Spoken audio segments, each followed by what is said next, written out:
A very good morning to you, ladies and gentlemen. We would like to welcome you to the Radical New Bar 46th weekly press and public engagement, live, a hybrid platform that welcomes our audience, the members at large of the Uganda Law Society, to interrogate, to criticize, to listen in, and analyze topical issues that concern the society and the public at large. You are very welcome to the Uganda Law Society. I am by the name Robert Benon Jerua. I'm the legal officer in charge of litigation. It is an honor to be before you. We would like to thank God for today and thus far that we have come. Ladies and gentlemen, as we have analyzed and realized, it's a weekly press and public engagement. We are in the house with different categories of individuals and sects that are represented. And today we are going to have an action-packed few hours from now that is going to be in position to bring forth to your knowledge a few issues as it is required by us in the Uganda Law Society Act in our mandate to as well ensure access to justice as well as help the government to administer justice. Today we are in a very critical moment in which we are going to discuss matters to do with health and the law. We are doing it in commemoration as well of the World AIDS Day, a moment that helps us to remember lives that have been lost, to honor the resilience of the people that are living with HIV, and also to recommit the ending endemic which we are as a globe trying as much as possible to fight. Uganda, as we all know, holds a very, very critical position in this fight. If you can remember, for those that have been here for at least more than 30 years, Uganda has been recognized by the globe to be a very key fighter in as far as the fight against HIV/AIDS is concerned. Uganda has also been considered an epicenter, especially in the late 80s for those that were there, or early 90s for those that were there. We became a global model for community-driven response, for public partnerships, as well as a bold public health leader in as far as the fight against AIDS is concerned. We are going to juxtapose that with the Uganda Law Society Benevolent Fund, which was established in 2024, that helps to address matters related to health that affect the members. It is not my duty to speak so much into these topics. This was basically a preamble, and we have very distinguished guests before us that are going to help to speak into these discussions in order to trigger questions and trigger our minds to consider these aspects when we're living life and also doing our practice. Our day is going to start with an opening prayer that is going to come from within, and thereafter we shall have welcome remarks from the CEO of the Uganda Law Society, who is actually also indisposed and is going to be read for the same remarks. And thereafter we shall delve into the appreciation of the Benevolent Fund, which is going to, of course, help us get into the discussion of commemorating World AIDS Day. And the topic for World AIDS Day, the theme is going to be overcoming disruption, transforming the AIDS response. To go first, we are going to begin with an opening prayer that is going to come from within. We have Francis, who is in the house, who is going to help us into this opening prayer so as to invite the Lord into the presence of this room. Francis?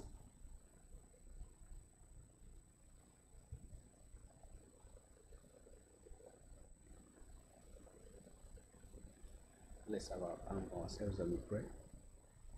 Heavenly Father, we thank you for this morning. We thank you for the gift of life, the love, the care that you've given us, Father. We thank you that we are here together. As we start this morning, Father, we pray for your presence, wisdom, knowledge, and understanding, Father. May you come among us. May you guide our speech, the perception, the way we articulate, Father. We pray that you will be within us, Father, King of Glory. Father, I now put the rest of the day in your hands, that you guide us, that you be with us. In the name of Jesus Christ, we pray. Amen. Thank you very much, Francis. We thank you for the prayer. We're sure the Lord is in this presence. For those that are joining us online, because this is a hybrid platform, we thank you for making time. For those that have been able to make it physically, we also thank you. After that prayer, we are going to invite the head of department, Rule of Law, Ms. Sapio Afra, to render unto us the remarks from the CEO. Ms. Afra.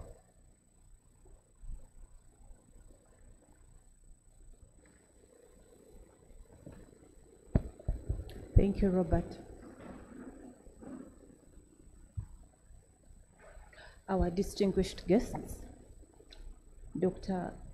Etukoi Bernard Michael, the Executive Director, TASO, Dr. Stephen Watiti, Honorable Nawanyaga Gloria, Aspiring Youth MP, Central Region, Advocate Lydia Ocheng Obo, Chairperson, ULS Healthcare and Benevolent Fund, ULS Governing Council members joining us online, all members of the Uganda Law Society joining us both physically and online, members of the press, ladies and gentlemen, good morning.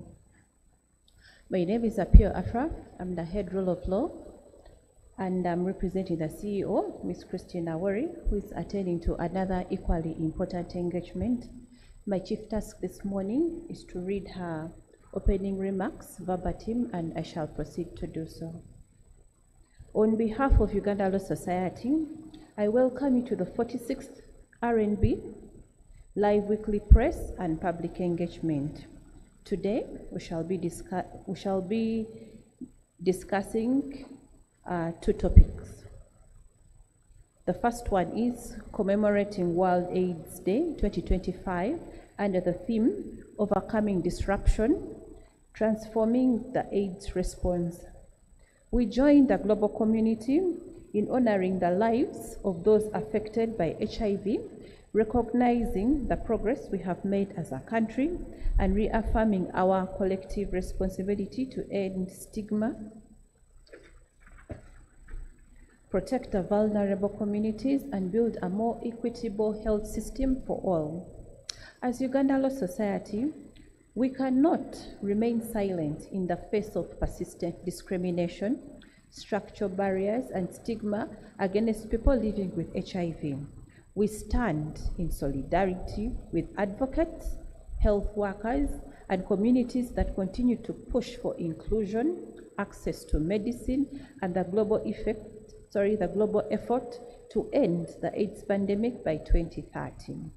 We are honored to be joined by distinguished guests who will be shedding more light on this issue. Our second topic this morning is the ULS Healthcare and Benevolent Fund. On 11 July 2024, ULS officially launched its Healthcare and Benevolent Fund, an initiative to support our members during times of illness, death, and the financial burden of medical care. This fund is a demonstration of our commitment to membership welfare and ensuring that we stand together with our members in times of hardship. We are honored this morning to be joined by the chairperson of the fund, who will speak to us about the progress being made as the fund positions itself as a pillar of support for our members and their families. I thank all our speakers, our partners, and participants for joining us today. I thank our members and the public at large for your continued dedication to joining these conversations every week. I wish you a meaningful and engaging discussion. Signed, Christine Awari, CEO, Uganda Law Society. I thank you. Thank you so much, Ms. Afra, for those remarks from the CEO. Madam CEO, thank you so much for your warm remarks. We thank you for your continued leadership, and we are more than sure that you're following us and you're appreciating that we are delivering the task. Ladies and gentlemen, we would like to go straight into business. As you've heard, we are pushing for inclusion. We are pushing for, the ULS is pushing for membership welfare as well as well-being, and there is no other time to interact with this topic than now, when we are also appreciating the scourge of AIDS, which of course leaves a lot to be desired, in which we are witnessing breadwinners dying, children being orphaned, and communities being wrecked of the would-be partners in development. So this is a very, very touching topic. I know out there and in here, we have either a relative, a friend, our in-law, a father, a mother that has either,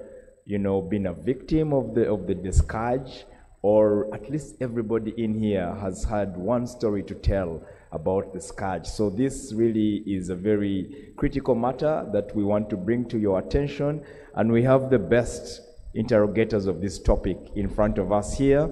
Of course, we are not able to bring the whole house because, TASO is quite a very big organization, the Ministry of Health as well, and those stakeholders that are concerned about the topic that we want to discuss. We were also requested to introduce the topic of healthcare and benevolence first, so as to get a perspective for the members to appreciate what we're talking about. And the topic that will come after will help to put it to bed. And also, we're going to have a witness. We're going to have an individual who can give us a testimony about the scourge. So we want to mix all the three items, and we're sure that you are going to leave this place better than you came in as far as knowledge acquisition is concerned. The individual coming to speak to us first is a partner with Frederick Francis and Associates Advocates. She has 27 years working experience in different sectors, including private legal practice, consultancy on private sector and institutional development, governance, policy, and regulatory issues, and also in banking and microfinance. She has worked with USAID, funded strengthening competitiveness of private entities, which is abbreviated as SCOP. She also possesses an in-depth understanding of financial issues, having worked with the central bank as legal counsel for a decade. She is a member of the Uganda Women Entrepreneurs Association Limited, UWIL, and sits on the governing council of the Center for Arbitration and Dispute Resolution, CADA. She is also a member of the Institute of Corporate Governance of Uganda, IGCU, ICGU, and she currently serves as the chairperson of the Uganda Law Society Healthcare and Benevolent Fund. Ladies and gentlemen, I would like for you to join me to welcome Advocate Lydia Ocheng Obo. Yes, she is also going to speak from her desk for health reasons, which of course is not the usual, but here we are, an inclusive organization. We're going to abide by what is required of us as a human rights-based organization. So, Ms. Lydia, you're most welcome. Kindly feel free from where you're speaking and take the lead. Thank you so much. Okay, thank you very much, the Master of Ceremonies, for this occasion. I really feel privileged to have been asked to join this discussion today, especially because it is happening on the day we are marking the World's AIDS Day. And I think this is a significant day for us, not just as the members of the Uganda Society, but for Uganda and the world at large. For some time now, we seem to have kind of got used to the scourge, but again, as we get used to the scourge, we tend to forget. We tend to forget, and we forget our colleagues who may be afflicted by this scourge. And for us as the Healthcare and Benevolent Fund, it couldn't have come at a better time. I must apologize. I should have spoken after our colleagues who have come to talk to us about HIV/AIDS. But because of my condition, I cannot sit for a very long time. So you bear with me, and I'll just make sure that I give you the highlights of where we are, so that I can depart, because I cannot sit for a very long time in this condition in which I'm sitting. The opening remarks from the CEO of the ULS has given us a background of where we were and where we came. The fund was started, well, the discussion around whether to start the fund or not starts way back before even 2023. There were already discussions on how do we manage the health and benevolent side of the members, the welfare of the members. How do we take care of the welfare of the members? To have a healthy lawyer, to have a lawyer who is mentally, safe, feels mentally safe, feels, able to manage the rigors that come with the territory of being a legal practitioner. Regardless of where you sit, whether you are an advocate who goes to court, whether you are a barrister who stays in chambers, and other people who are what we call in-house lawyers, who are advising institutions like banks and MDAs and other such institutions. So the discussion has been going on for quite a while. I think this discussion gained momentum during the presidency of President Fiona Wall, and then before even that, there could have been other conversations on this topic. The previous council then took it up and gave us the mandate to go and dig a little bit deeper into this subject matter and what can we do to help our members. And following that, we undertook a study tour to Nairobi. We looked around, first did the desk research, studied what Tanzania is doing, what is Rwanda doing, what are all these other countries that are near us doing, to pick the low-lying fruit of what else people else are doing, so that we can piggyback on their experiences. And then we picked Kenya. Kenya had walked a longer road than the others, and it had established an Advocates Benevolent Association in 1947. 1947. So now I think they are 79, those who are good at mathematics, 79 years old this year. So for us, we are hardly 2 years old. We're going to turn 2 years soon when the 2026 begins. So we did that, and then we did a study, came back, and we tried to piggyback on that experience, and we decided to set this up as a company limited by a guarantee, where all members of the Uganda Law Society are members of the fund, and the Law Society itself is a member of the fund, so that they can, they can have that oversight. And I'm going to tell you the reason why, because the Uganda Law Society collects the funds as part of our annual subscription, and we agreed to top up 75,000 shillings over and above the annual subscription, and then they pass it over to the fund. So that creates a symbiotic relationship between the Uganda Law Society and the Uganda Law Society Healthcare and Benevolent Fund. Whereas we are separate entities, there is a what? A symbiotic relationship, which we did deliberately.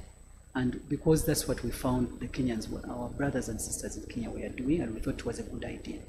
So whereas we are independent, we are related. You could call us mother and child if you want to do that. That analogy can work for us. So what did we do? We set it up in such a way that the president of the Uganda Society and or the vice president, if the president is not able, they sit on the board of the Benevolent Fund to keep that symbiotic relationship alive, but also to make sure that the people that are running the Benevolent Fund are accountable to the members who are sitting on the other side. I wanted to make this very clear because there seemed to be some little bit of confusion as to what this is all about. But even though we are separate entities, we have been working very closely with the Uganda Law Society Council, Governing Council, and also we are working very closely with the Uganda Law Society Secretariat, through the CEO, through the member affairs staff, through the HR staff, and also the finance, the head of finance, naturally. That's the area in which we operate. But we work very closely, and they gave us an office here. So we sit just across, next to the people that we work closely with. So that was already in the plan. That's what they agreed, that they give us an office, which saves us from having to rent office elsewhere. And we are happily seated in this building and working closely with the members. So during this process of preparing for the annual general meeting, which we're going to hold on Monday, you will get to know a little bit more of where to find us, how to find us, so that now from then onwards, you don't have to go through the members' affairs, go through the CEO. Sometimes you have to go through the council members, so you know how to approach us. It has been a journey, and it has not been a sprint, it has been a marathon. So we take a step by step. We decided to focus on building the institutional framework. And in fact, one of our strategic areas is really governance and institutional strengthening. You start to set up the institution. If you don't set up the legs on which the institution is going to stand, you start the institution and start running. Then along the way, you start having challenges. So we started to focus on that. We have got a board, as I've explained. It has got 3 lawyers, but also it has got other people who are non-lawyers. And people have been asking, why do you have non-lawyers on our board? This is our thing. Well, we thought it wise, and the council guided us that we should have some people that have got some technical experience that we require to run the fund. So we have got a financial investment analyst expert. We have got a medical doctor who is a public health expert. And also we have got an actuarial scientist who is versed with all these insurance issues. How do you run an entity that is mirroring almost an insurance company, but yet it's not an insurance company. So she gave us advice on how to craft the messages around how much should we charge, how much should people pay. She worked out the mathematics, because some of us are not very good with those kind of things. So that's why we have that kind of complement, to complement the legal side with the kind of expertise that we need. So that's about where we are. The ULS has been collecting funds and passing them over to us. So when we got the money, before we could invest your money, and I've said this before and I'm repeating it again, we went back to school.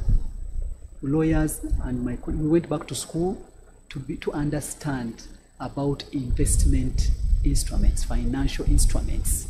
We talk about bonds? What do they mean? What do we mean about, when we talk about treasury bills, bonds? You need trust. Trust, what is the deeper meaning? How do you choose where to go and what to do and where to put money and how much do you put money and how? So we went back to school. So a greater part of the last year, from around I think July to October, we were studying how to manage your money. Because until you understand how to manage somebody else's money, you cannot manage it. We tried to mirror ourselves to the retirement benefits scheme regulatory rigor. We are not quite there because we are not quite a retirement benefits scheme, but we are mirroring that kind of regulatory rigor to make sure that your money, wherever it is, it's protected. So I just wanted to make that come out very clearly. So, of course, other areas where we are focusing on are financial stability and resource mobilization. There are many areas which we are trying to look at how can we mobilize these resources. And that's why we have invested that money already, which we receive, so that it can start earning some money for us so that we can broaden the scope of our support to the members. So what are we doing at the present moment? Because this you're going to learn on Monday when you have the annual general meeting, but they asked me to come and talk to you. So I said, well, let me use the opportunity to say it again and again so that it's very clear what we are doing right now. So we provide healthcare and benevolent support. At the moment, we are really caring for crisis health incidents. The people that have come to us so far have been having issues with cancer, heart challenges, some people with some certain organ failure, accidents, motor accidents, just like the one I had. It wasn't a motor accident, but accidents. And then people have been attacked. Some lawyers have been attacked and hit by thieves and by other people who want to attack them, for some of them because of the work they are doing. So that exposes the lawyers to those kind of things, and really debilitating injuries that have required surgery and hospitalization. So we've supported that. Now what have we done? We have started moderately to give moderate support. And when we tell you how much we are supporting, you may say, but that's too little. Yes, it is not enough.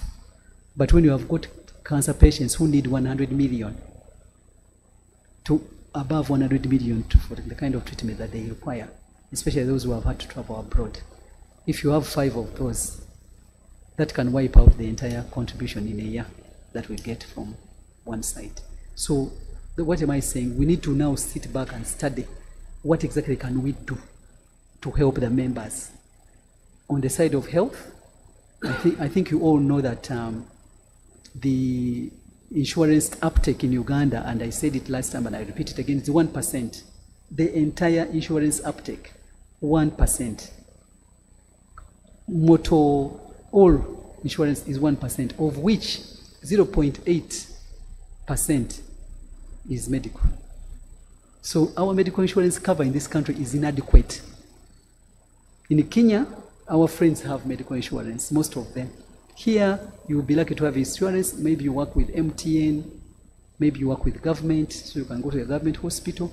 But some of the colleagues I've spoken to, when they go to the government hospital, sometimes they don't get the help they need because of the vast numbers of people that are there. So, and because it's free, essentially, something that is free tends to attract very many people, so you may not really get the support you need at that particular point in time. But there's something that we are doing, small as it is, and you will see the testimonies on Monday of some of the people whom we have supported. We continued with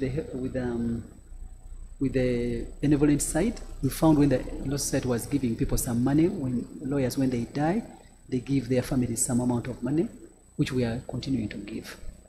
So for me, today's coming here is to drum up your support for your fund.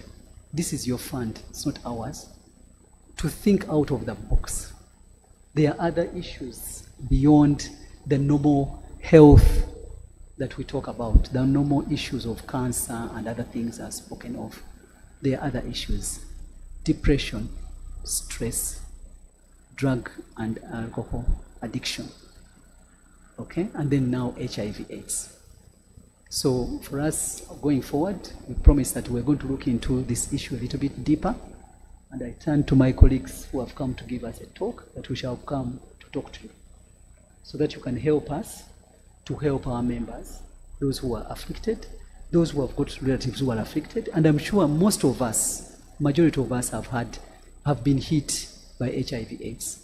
Either lost a dear one or nursing some people who are sick. And during the recent changes, as you all know, most of our colleagues could not access ARVs, which was a big problem. So my colleagues who are on this side, Dr. Watiti, we shall come to talk about this a little bit deeper so that we can work together and see how you can help us to help our members as we go forward. The other one, of course, is mental health. That's a big one, and we don't talk about it. We get depressed, we don't talk about it. We don't have money, we don't talk about it. Because it is, lawyers were a profession that thrives on image. We wear our black and dark suits, you know, drive sleek Mercedes Benzes sometimes, but inside you could find somebody is hurting and they're not discussing. Hurting until they get a stroke, hurting until they go into a very irreversible depression and get a heart attack. So we want to see, can we prevent that? Can we prevent that kind of, or minimize the impact of those kind of illnesses on our members? So I don't want to go beyond this. I've given you enough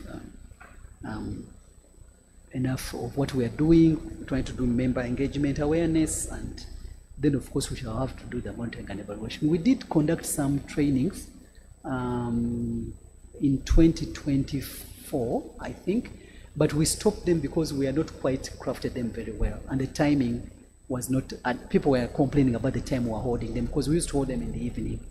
Come 2026, we shall change that and come out with a timing that is more amenable to your kind of timing, so that you can continue, but also amenable to the timing of the programs that are run here by the Benevolent Society. Where possible, we may join and have on the Thursday, so that we bring that talk on Thursday, as you've been doing. If not, we shall find another more appropriate time so that you can join. These are talks that are very important to us, all of us. Like, for instance, HIV/AIDS, which we're going to have now, is very, very important to understand the scourge, to understand the magnitude. How do you take care of yourself, but also how do you take care of your loved ones when they are sick? There's nothing wrong with touching somebody who's got HIV.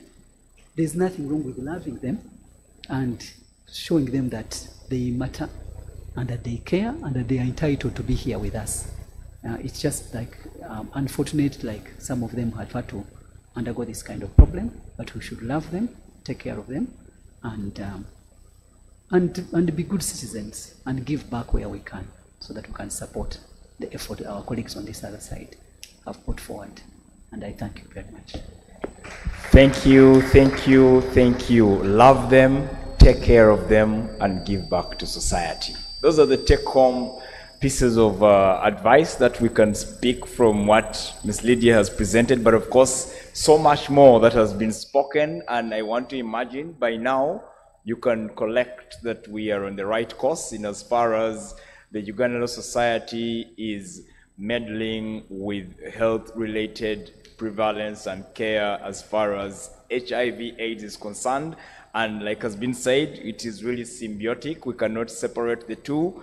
Of course, she has also mentioned that we always tend to forget the challenges ahead of us because we're always chasing that bag, you know, you're always running up and around looking for that money, and you always try to forget. And it is also important for us as the society that is in charge of your welfare to bring these discussions up to you and also remind you of what it is that it means to get, okay, of course, infected, which no say it doesn't take you out of the world, but will always leave you in a place that is either regrettable or for reflection. We are also very key to the whole arrangement in as far as fighting AIDS is concerned, because we are privileged to be the lawyers and advocates of the country.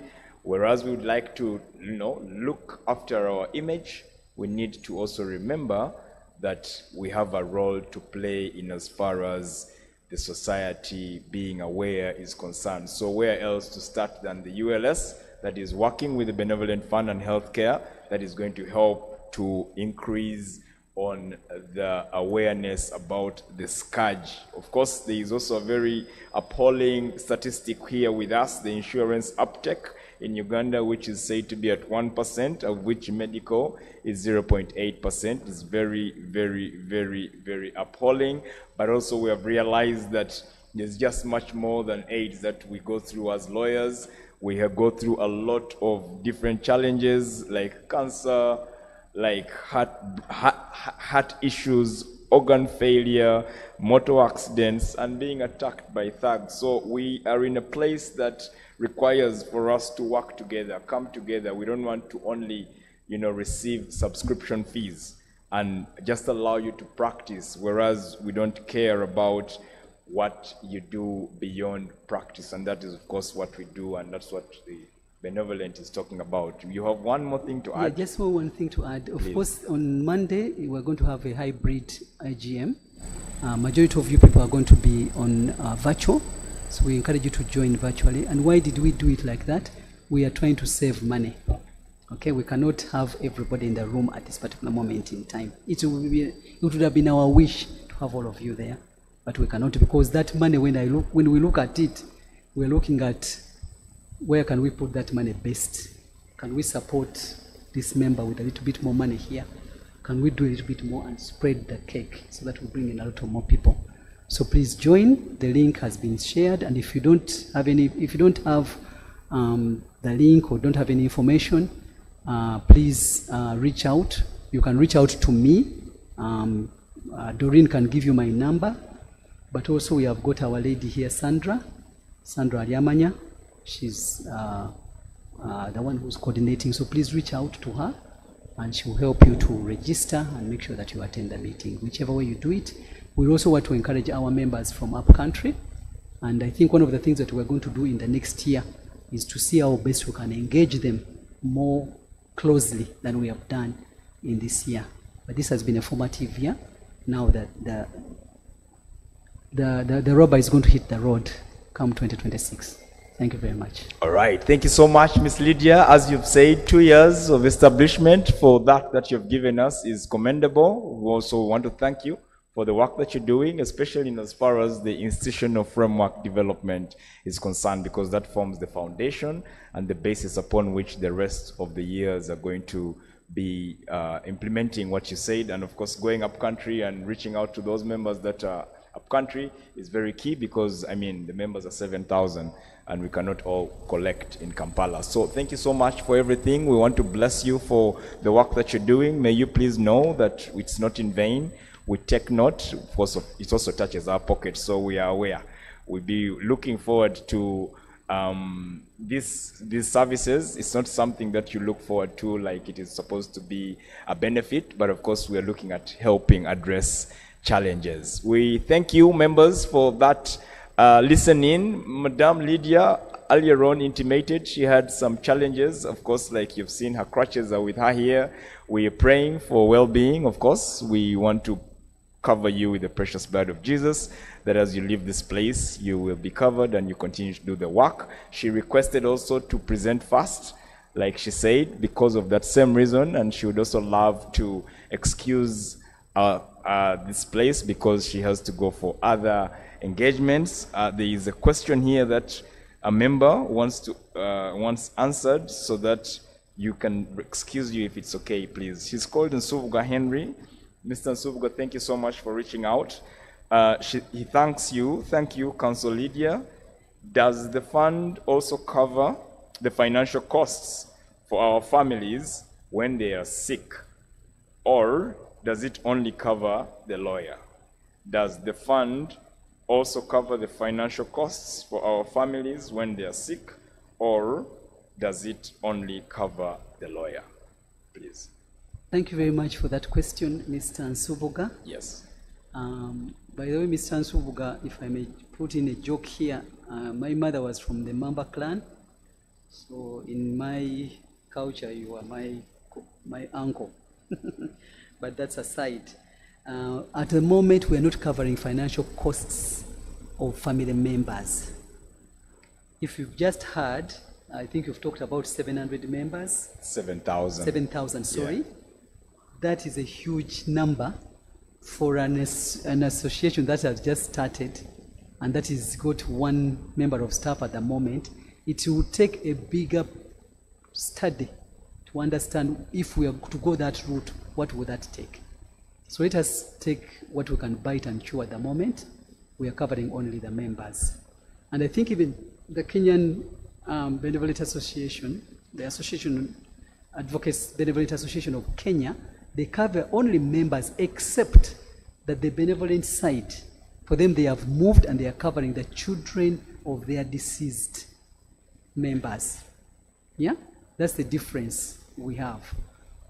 So we are still looking at this thing is big, but we are going to look at it, but we are not covering members, and we apologize because some people have been sending us messages when they have lost loved ones, and we really commensurate with them, but we are not able to support them at the moment, because remember, the total contribution we are making as of now comes to 100,000 per year, per member. The Law Society gets 25,000 from your 500,000 that you're contributing as subscription, and then gives us the top up of 75 to make 100,000. Now you just imagine, just walk into a clinic today with 100,000. Yesterday I had to go to have a review of my leg, and I mean it's just incredible how much how expensive health is. So we pray and request you to be a little bit patient. We are looking at what other ways can we support members. For instance, can we go to the insurance companies and talk to them so that because of our numbers they can give us a reasonable premium that our lawyers can afford, so that they can buy the policies that can support them, not just for health, but also for life. So that in case something happens to me, for instance, my family can get a sizable amount of money that can take them through if my children are not yet finished school. So we are looking through that, and ideas are welcome, but we apologize, we are not yet going that route. And we wish we could, but we cannot at the moment. Okay, thank you so much, Mr. Nsubuga. I hope your answer is there. Of course, it's not the best, and like it has been explained, we are all aware of the health situation in Uganda and the infrastructure. It is not so cheap, and we don't want to stretch the lawyers, yet you can only do so much. So over time, I'm aware it's going to get better. The scope will be increased, the bracket within which you can receive care beyond yourself as a lawyer will be widened, and I'm sure it will also come to the fore. That's why we have to have such engagements, listen to members' plight, as well as suggestions, questions. I'm sure these questions are going to be taken back for further discussion and interrogation, and answers shall be gotten for the better. Thank you, Mr. Nsubuga. We would like to appreciate your interaction with us, and we hope it will be satisfactory. Ms. Akiteng Rebecca wonders, assuming this member has been paying diligently for previous years, is it fair to deny support to a member who is not, is it fair to deny support to a member who is not paid up for the year while sick? Of course, it's not fair. That is, it goes without saying. However, every fund or every mechanism of supporting of whatever nature has got rules and regulations and criteria. Okay? So yes, you have been paying for the last 5 years, then you fall sick for this 1 year. What we have been doing in some cases like that, we work with the Ugandan Society. We have worked with the Ugandan Society to find a way of helping that particular person. Okay? So, of course, it's not fair, and it hasn't happened, fortunately. So we can't say, is it fair, when it has actually not happened? Yeah. Because we have not done anything like that. Yeah. To the extent that even some people we had someone who had paid 2024, when we started, then they fell sick in 2025, and they couldn't work, so they could not earn. So we will look at those cases and we deal with them on a case-to-case basis. If there's anybody who had paid for 5 years, there's nobody, of course, who has not paid for 5 years because this fund started in 2024. However, there could have been people who had been paying to the Uganda Society, obviously. I'm one of them, but the fund started in 2024. So it's now coming to 2 years, and we're again going to look into that as well, because there's another connotation to that issue. Lydia has been with the fund for 5 years. Jessica has been with the fund for 2 years. Are we going to be treated in the same way? Maybe not. But as of now, we are looking at it as a flat issue, but it is at the back of our minds that we are going to have to look into that and see how we can balance that equation to make sure that there is some fairness. And if I've been there for a longer period, what does that mean to me? We'll look into that. And just to correct what I said, with regard to family members and children and all that, who are not members of the Uganda Society, we don't promise that we will come up with a solution as of now that is embedded in the fund itself. It could be a solution that is outside the fund, but backed by us, by going there and negotiating on your behalf to get something that can work for us. Because as of now, if we go that route, we are almost like saying we're going to set up our own insurance company. Now, I think that is a little bit too early to say that. It may be possible, but it's a little bit too early to say that as of now. So that particular member shouldn't worry. We are human beings. We are faced with certain challenges sometimes, and you find that the human element has to come in to resolve a situation. And what we have done in those cases, we sit with the council members, we sit with the CEO, and we say, okay, what can we do for this person? And then we find a solution that helps that person. Right. I know for sure that in some cases, the Uganda Society has paid at least the benevolent equivalent for that person, so that we can support that person in some one-on-one cases. And that's what has been happening. Yeah, so all right. We are human. We are trying to put a human face to the Uganda Society. So we shall be as humanly possible, but people should also take care of their lives. They should be willing to put aside some money to support them on a rainy day. It is very, very important. Thank you very much. Yeah, thank you so much, Ms. Lydia. You have, of course, painted a picture that depicts that the conversation has started. And that for us is what matters. At the end of the day, the Uganda Society can only do so much, because your life is much more expensive than the fund you're contributing to, given the figure as well as the potential risk and challenges that we're having. So we should bear that in mind as we contribute to the fund. What we are doing is at least basing on the basic health requirements, so as to let you know that you are not alone in this struggle as we live life and practice. May you be assured that the society to which you subscribe is a partner in your life as far as the guarantees are concerned. And of course, we are basing on a very experienced, 27 years of experience leader who, 40-something years of experience, and you can imagine how much that can bring to the table. So we just want to appreciate that the conversation has started.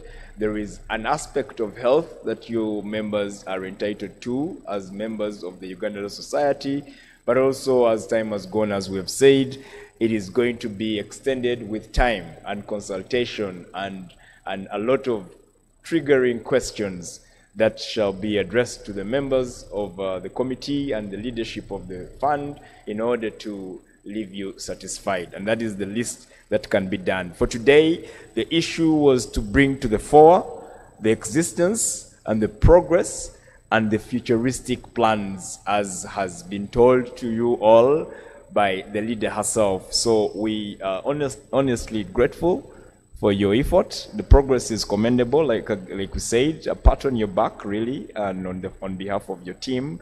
We know you have a team behind over there, and we have one of them here over here with the desk seated over here. So in case you have inquiries, you're free to walk to the Uganda Law Society House or call Miss Doreen, who Miss Lydia has said can give you her contact so as to reach out and make your inquiries. Or better still, come across and let's have that discussion. So yes, I think that is it for now. Those are the questions that we had, and we'd like to thank you once again, and may God bless you as you continue in your endeavors. Thank you so much. Thank you. If there are any other questions, please pass them on to him, and then they'll pass them on to us. We'll answer them. Much obliged. On Monday. Thank you very much. Much obliged. And please register and join the meeting. Much obliged. Thank you so much. Are you going to leave?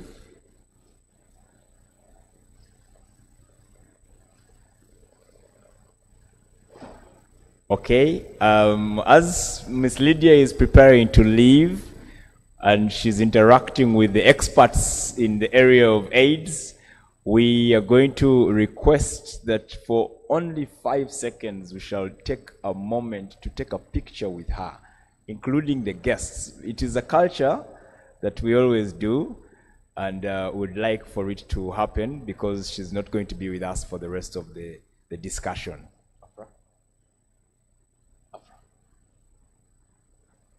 Yeah, we're going to excuse her, but continue the discussion. As we said, we're going to be delving into the aspect of AIDS, and the Benevolent Fund has been discussed.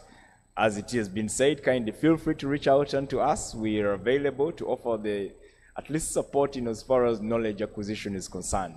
And feel free, as Miss Lydia leaves us. Okay. Adam, you want them standing? Okay. Are you going to take your picture? We normally take it from here with the guests, and then you can excuse us. Whichever you're comfortable with.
Which one are you taking?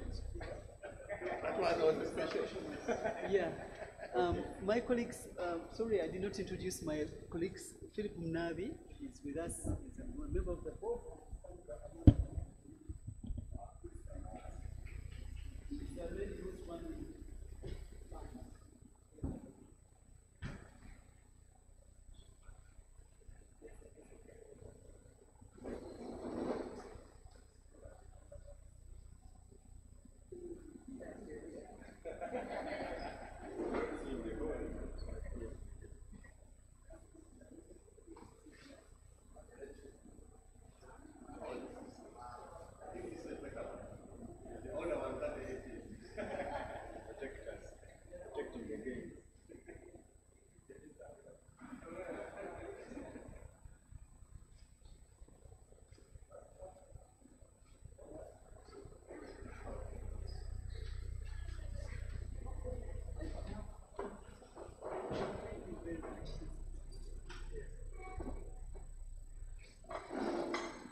We thank you so much, Miss Lydia, for this time we've had together.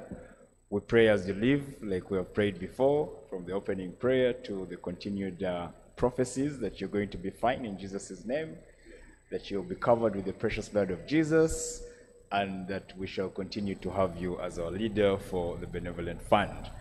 Yeah, we moving on to the next item, and that is the commemoration of the World AIDS Day, as was earlier on introduced unto us, and particularly in Uganda. But of course, we're also picking from the theme as we read it, and let's put it back to you.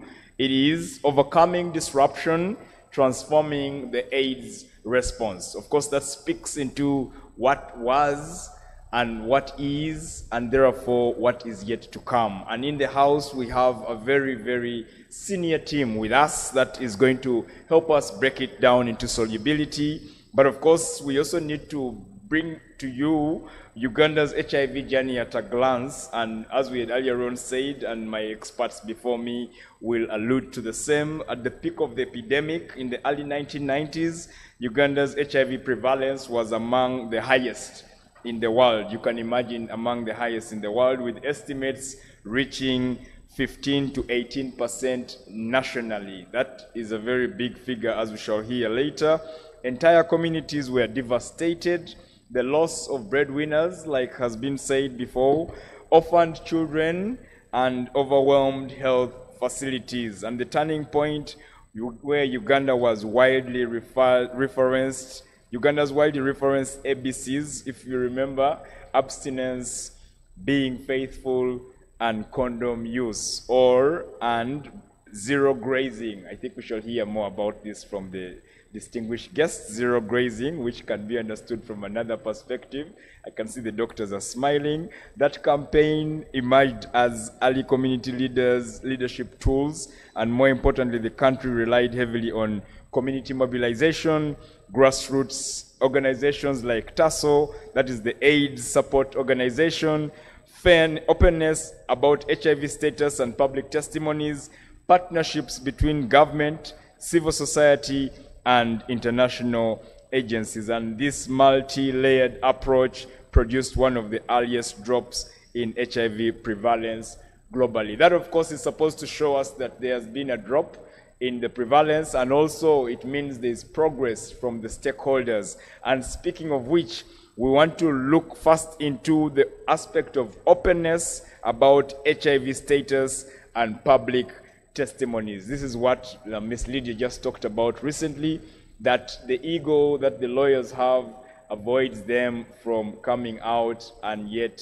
they are struggling. But that doesn't only just affect the lawyers. We're talking about the globe, we're talking about the world, we're talking about the public, we're talking about the population, and we're here to try to encourage one another that it is not the end of life when you are affected or infected, that there's life beyond that, and the onus is on oneself to see to it that, one, you get the right treatment, and two, you make aware the public so as to let them know that life can go beyond that. Now, to give us such a testimony, the society was in position to get in touch with a very distinguished person who is respectable, especially in that regard, because for you to speak in that area, then you're going to be either judged or listened to or interpreted in your own perspective. So we have a holder of a bachelor's degree in law from UCU before us, who is an HIV advocate and activist, strongly passionate about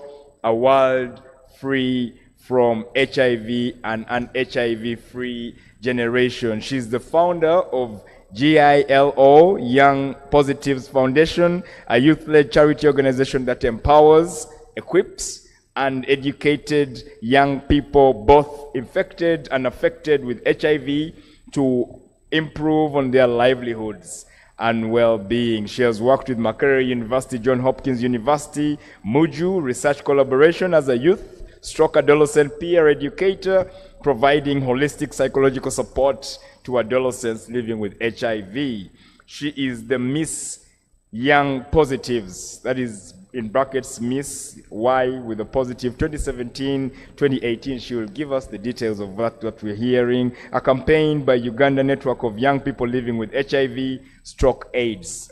We working with UNYPA, advocating for zero stigma and discrimination, sexual reproductive health and rights, promoting universal access to HIV prevention, treatment, care, and support, as well as promoting the greater involvement of young people in policy making. She's also the reigning Miss Rising Woman 2019 to 2022, where she has continued to advocate against HIV stigma and discrimination, as well as advocating for inclusivity of young people living with HIV in the private sector programming for adolescent girls and young women. Recently, in 2022, she was awarded by Uganda AIDS Commission as an outstanding Philly Lutaya Award and Best Essay Writer by Uganda Network of Young People Living with HIV on Undetectable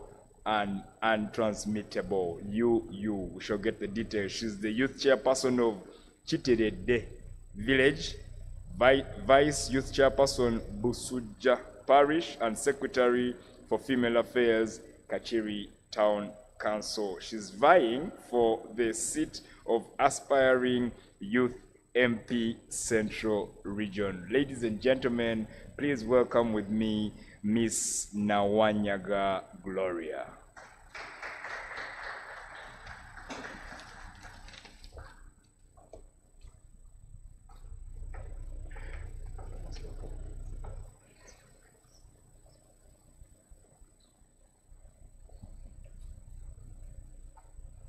Thank you so much, Robert. Good morning, land friends. Good morning, land friends. Oh, it's already afternoon, sorry. Good afternoon, land friends. And to those who, without discrimination, because I might be misunderstood, for those who are not land friends, a good afternoon. A good afternoon. Thank you. I love it when there is, a vibe in the room, because I'm seeing so many young faces here. We should bring that vibe and that energy with us. Okay, so Robert has, given us a very elaborate bio about me, and he has used a word that I don't know if I'm already there, distinguished. Maybe I'm about to reach there, but I will take it. I'll take it, and I appreciate. Once again, my name is Nawanyaga Gloria. I am a young positives HIV advocate, but also a human rights lawyer. And that is why I was very excited when I was told that I'm going to be speaking at Uganda Law Society, because I'm going to be, interacting, not a motivational speaker, but interact. It's going to be an interaction with fellow land friends with a like mind. I'm also the founder of GILO, Young Positives Foundation, which is a youth-led charity organization that empowers, equips, and educates young people, both living and affected with HIV, to improve on their livelihoods. The Global Alliance Community Champion to end AIDS in children by 2030 with UNICEF, Eastern and Southern Africa, UNAIDS, Ministry of Health, and other global partners. I'm also a youth leader. Just like he said, I'm the recently elected youth chairperson for my village, vice chairperson for my parish, and Secretary of Female Affairs for my town council. And now I am vying to represent young people in Parliament. Hallelujah. Thank you. As we commemorate World AIDS Day, I want to thank Uganda Law Society and partners for organizing this wonderful discussion. I want to thank Council Advocate Lydia in her absentia for fronting the fund, because I know how important it is, especially us in the HIV sector. We are facing a crisis of the shrinking funding space. So I know how hard it can be when you are, in a financial crisis and you have health problem, and it's hard, to get that health care. But with this fund, I'm sure so many lives are going to be transformed, so many lives are going to be changed.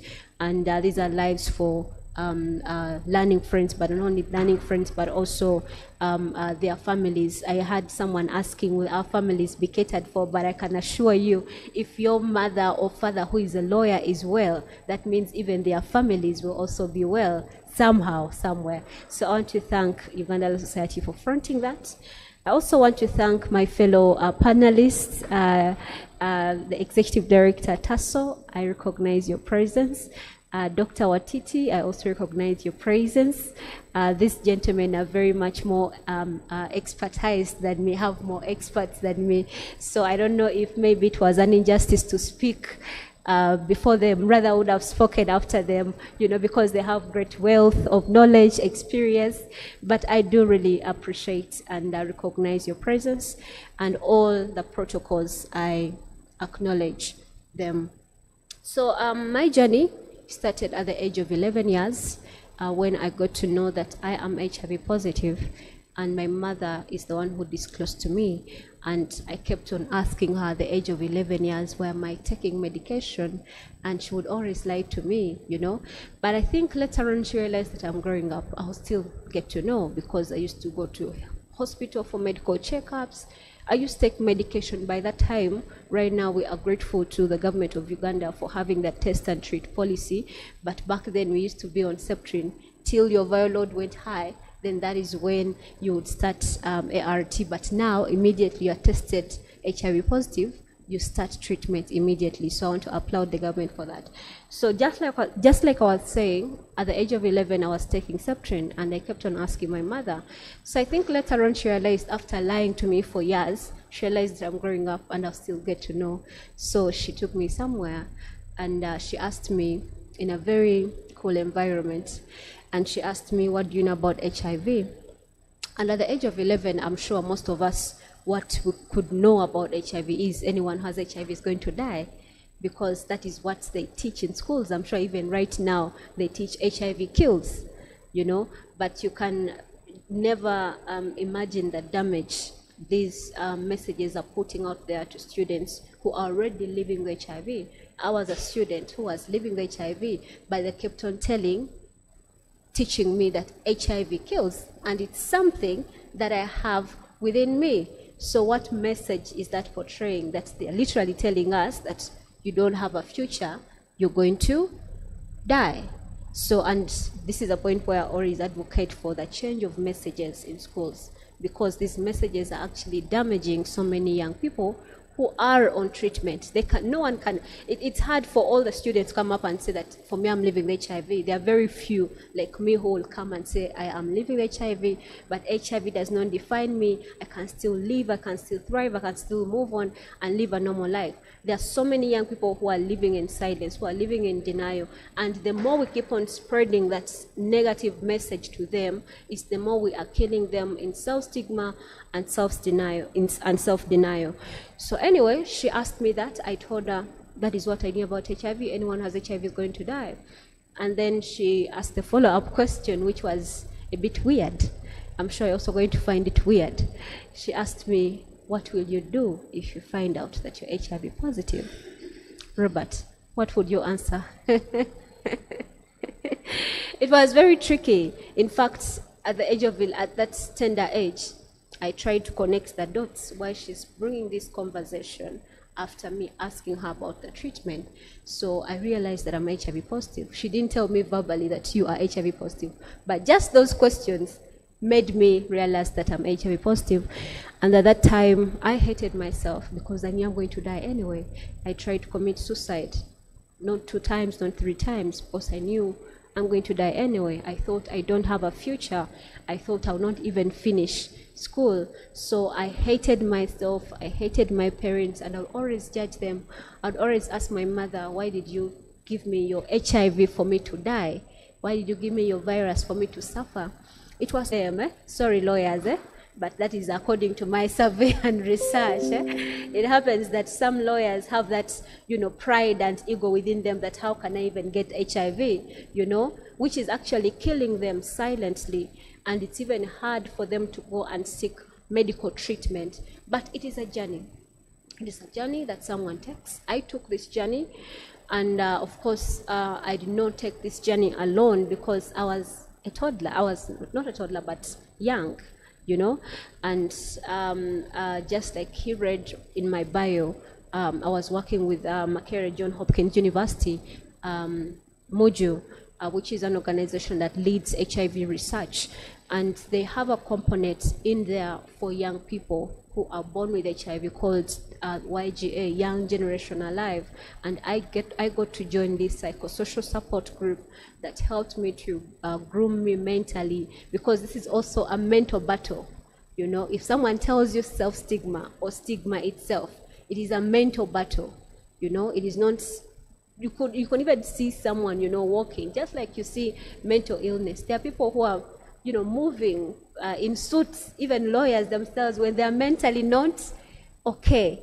You understand? So I got into this psychosocial support. They really helped me. I also joined the JSRC, where I get medication right now that's helped me to counsel me, to comfort me. But then also my parents were always there for me, because my mother would always tell me, for mothers here and parents here, you can understand how much love you could have, or you can have for your children.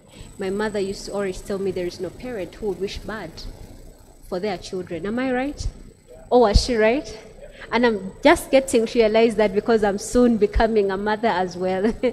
Yes, so she would always tell me that, even though by that time I could not, realize, and still during that time, I faced a lot of stigma and discrimination. And I'm glad ULS has fronted a human rights protection and advocacy. And I had in the while Afra Wright was reading through the CEO's message, she well mentioned that you are fighting against discrimination and stigma and fronting inclusion. I faced a lot of stigma during that time, and I can tell you at a certain point I dropped out of school because of the stigma I was facing. And still, where my turning point was to live publicly with HIV, it was because of stigma and discrimination that I faced at university. And it happened that I get to join university law school, which is one of the best law schools, actually the best law schools, and I'm not bragging. UCU has the best law school. Hey, UCU alumni, are you here? Please, MOOC, don't kill me. And other universities, I'm not discriminating, but definitely we are, and still one of the most expensive. So it also happens that that time, my father was ill, and he was the breadwinner. And I get to remember him every World AIDS Day and every Candlelight Day, where we remember those who we lost due to HIV. May his soul rest in eternal peace. And he died due to the long-term side effects of medication. And we are on medication right now, but there are some other long-term side effects. I cannot tell that he died because of not taking medication, but he died of the liver failure, he died of the kidney failure that comes after taking medication for a longer time. And that is why we're advocating for long-acting treatment. Right now we have long-term prevention treatment, prevention options, which is lenacapavir, but it's sad that we don't have long-term treatment, that someone has to take this medication every day. And I can tell you it's not easy. It's not easy to take medication every day. It is not easy to know that you're going to live with HIV for the rest of your life. I have interacted with over 1,000 and plus young people, and every time I go to these young people, especially in schools, at universities, and they fear pregnancy more than HIV, which is so sad, because pregnancy is for 9 months, for heaven's sake, but HIV is for the rest of your life. Hello, the young people listening to me and in this room, pregnancy is for 9 months, but HIV is for the rest of your life. So it is not easy. So back to my story. I joined university. My father is ill. We had financial challenges at home since he was the breadwinner. My mother was a stay-home mother, and I get to join this university, which is quite expensive. So I get to meet a roommate who was also a coursemate, who was a classmate, and literally at their home they were rich. You know, they had all the money. Now struggling me from a family that is already struggling, I get to meet her. She tells me, oh, we can be roommates and all that. And you know, most of you have gone through campus, or probably all of you, right? Unlike the planned kids, some of us had this setting of having roommates, you know, and being in a hostel setting. So I get to have her as my roommate. And literally, she was the one buying the food at home, the food at the hostel. She was the one who owned all the nice things in the room. And you know, when you're at campus and you have this flat screen in your room, it is a big deal. Am I lying, guys? Or if you have your microwave in a room, it's a big deal. So she had all these nice things, I can say. And I think because at home I could not even afford to buy food, so she was buying. And I appreciate her for that. But I think later on, while she was doing all that, I think she got some entitlement somehow. And she had a boyfriend. And the boyfriend would come in once in a while to check on her. Just like some of you have boyfriends who come and check on you. That was a joke, So the guy would come once in a while, and he would see me take the medication sometimes. And he would ask me, why are you taking medication? I'd always lie to him because by that time I had not yet, fully healed to talk about it openly. So I would tell him that I have stomach pain, I have a headache. I would not tell him the truth. So this girl, getting her entitlement because she, literally owned the nice things in the room and she was buying the food and all that, she came to me and told me that she wants the boyfriend to move in. Yeah, crazy, right? Yes, so naive me, definitely I could. It was hard to say no because literally she was feeding me and she had all the, nice things in the room. So I had to accept, but you know how hard it can be having a roommate, that roommate having a guy in the room. Sometimes I would rest from the washroom, sometimes it could be, it's very tricky. It's very tricky. So, but it happened that, I'm also not an ugly girl. So I think the guy got interested in me. And sometimes how that gender can be. Some of them, not all of them. Men, please don't come for me. So the guy comes to me, he tells me he likes me. I tell him, how can I even do what? Do that, because your girlfriend is my roommate, is my classmate. For heaven's sake, we're doing the same course together. So when I said no, some of these people of this gender turned shame into anger. And so he was full of obusungu. So literally what this guy did, he had access to the room already because he had moved in. So he went in the room without even my consent when no one knew about it. He checked my suitcase. I think he had suspected before. Remember, he used to ask me. So he went in the room, he checked my suitcase without even my permission or consent. He found my drugs, my ARVs, and my medical form. So he ran to the girlfriend and told the girlfriend that I was seducing him to infect him with HIV, yet I knew that I'm HIV positive. So, so that is sometimes how this male gender can be.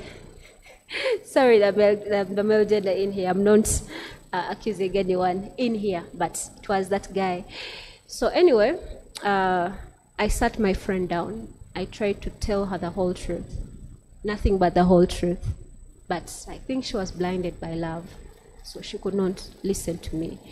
So what I did, I ran away from hostel and university. And of course, during this time, rumors started spreading how I'm this girl who is HIV positive, who wants to infect people's boyfriends, who wants to, sleep with them and do all that, which was not true. And the fact that they had the money, we had mutual friends, and you know this world is unfair. Everyone sidelines with people with money. So guys, let's make money. Yeah? that is a joke anyway. So everyone was sidelining with her, and no one knew the side of my story. So I ran away from hostel, but where I ran away to, I started talking to myself. I told myself, Gloria, you're a bold person. Meanwhile, this was not the first time for me to run away from school because of stigma, just like I told you earlier. This was my second time, but the first time when it happened, and I'll not elaborate more because of time, I was literally given 15 minutes and less.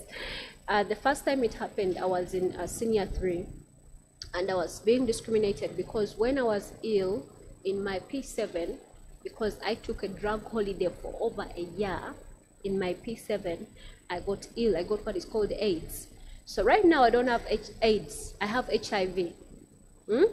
So there is a difference between HIV and AIDS. So right now I have HIV, not AIDS. And AIDS people are the ones that are in hospital who are sick with all the other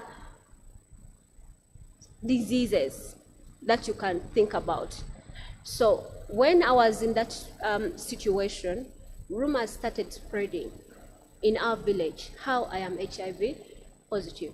And a neighbor heard about it and told their kids not to play with me because I am HIV positive. So it happens that I go to a school after me getting better, after being ill and getting better for almost 4 months I was down. So I resumed school again, and it happened that I find a son of a neighbor who was told not to play with me because I'm what? HIV positive. Are we together? So when this boy saw me at school, he told everyone not to associate with me because I am HIV positive. So guys, I first, it was very unimaginable. Sometimes I get emotional, but it was very hard for me that I had to run away from school at that time. That was in senior 3. But later on, my mother got to know about it. After I disclosed to her what I was going through at school, then they changed schools for me to a different school where no one knew about my HIV status. I managed to study, finished my O-level. I was even in school leadership. I was the head girl. And I finished my O-level, went to my A-level. Still no one knew about my status. So literally everything was okay, kinda, not very, very okay. And the fact that I was into a leadership role, still I was the head girl in O-level and head girl in A-level. And you know, when you are a prefect at school, some of your roles are to make sure that students are on time to go back to class. So to make sure that the dormitories are empty. So every time those students will, get out of the dormitory, I would use that chance to take my medication. So literally no one saw me taking my medication. So fast forward going to university, just like I said, this is university. I've heard nowadays things have changed. You can move from one semester from UCU and join MOOC in second semester. That's what I've heard. I don't know how true. Is it true? But back then I don't know it was possible. Talking about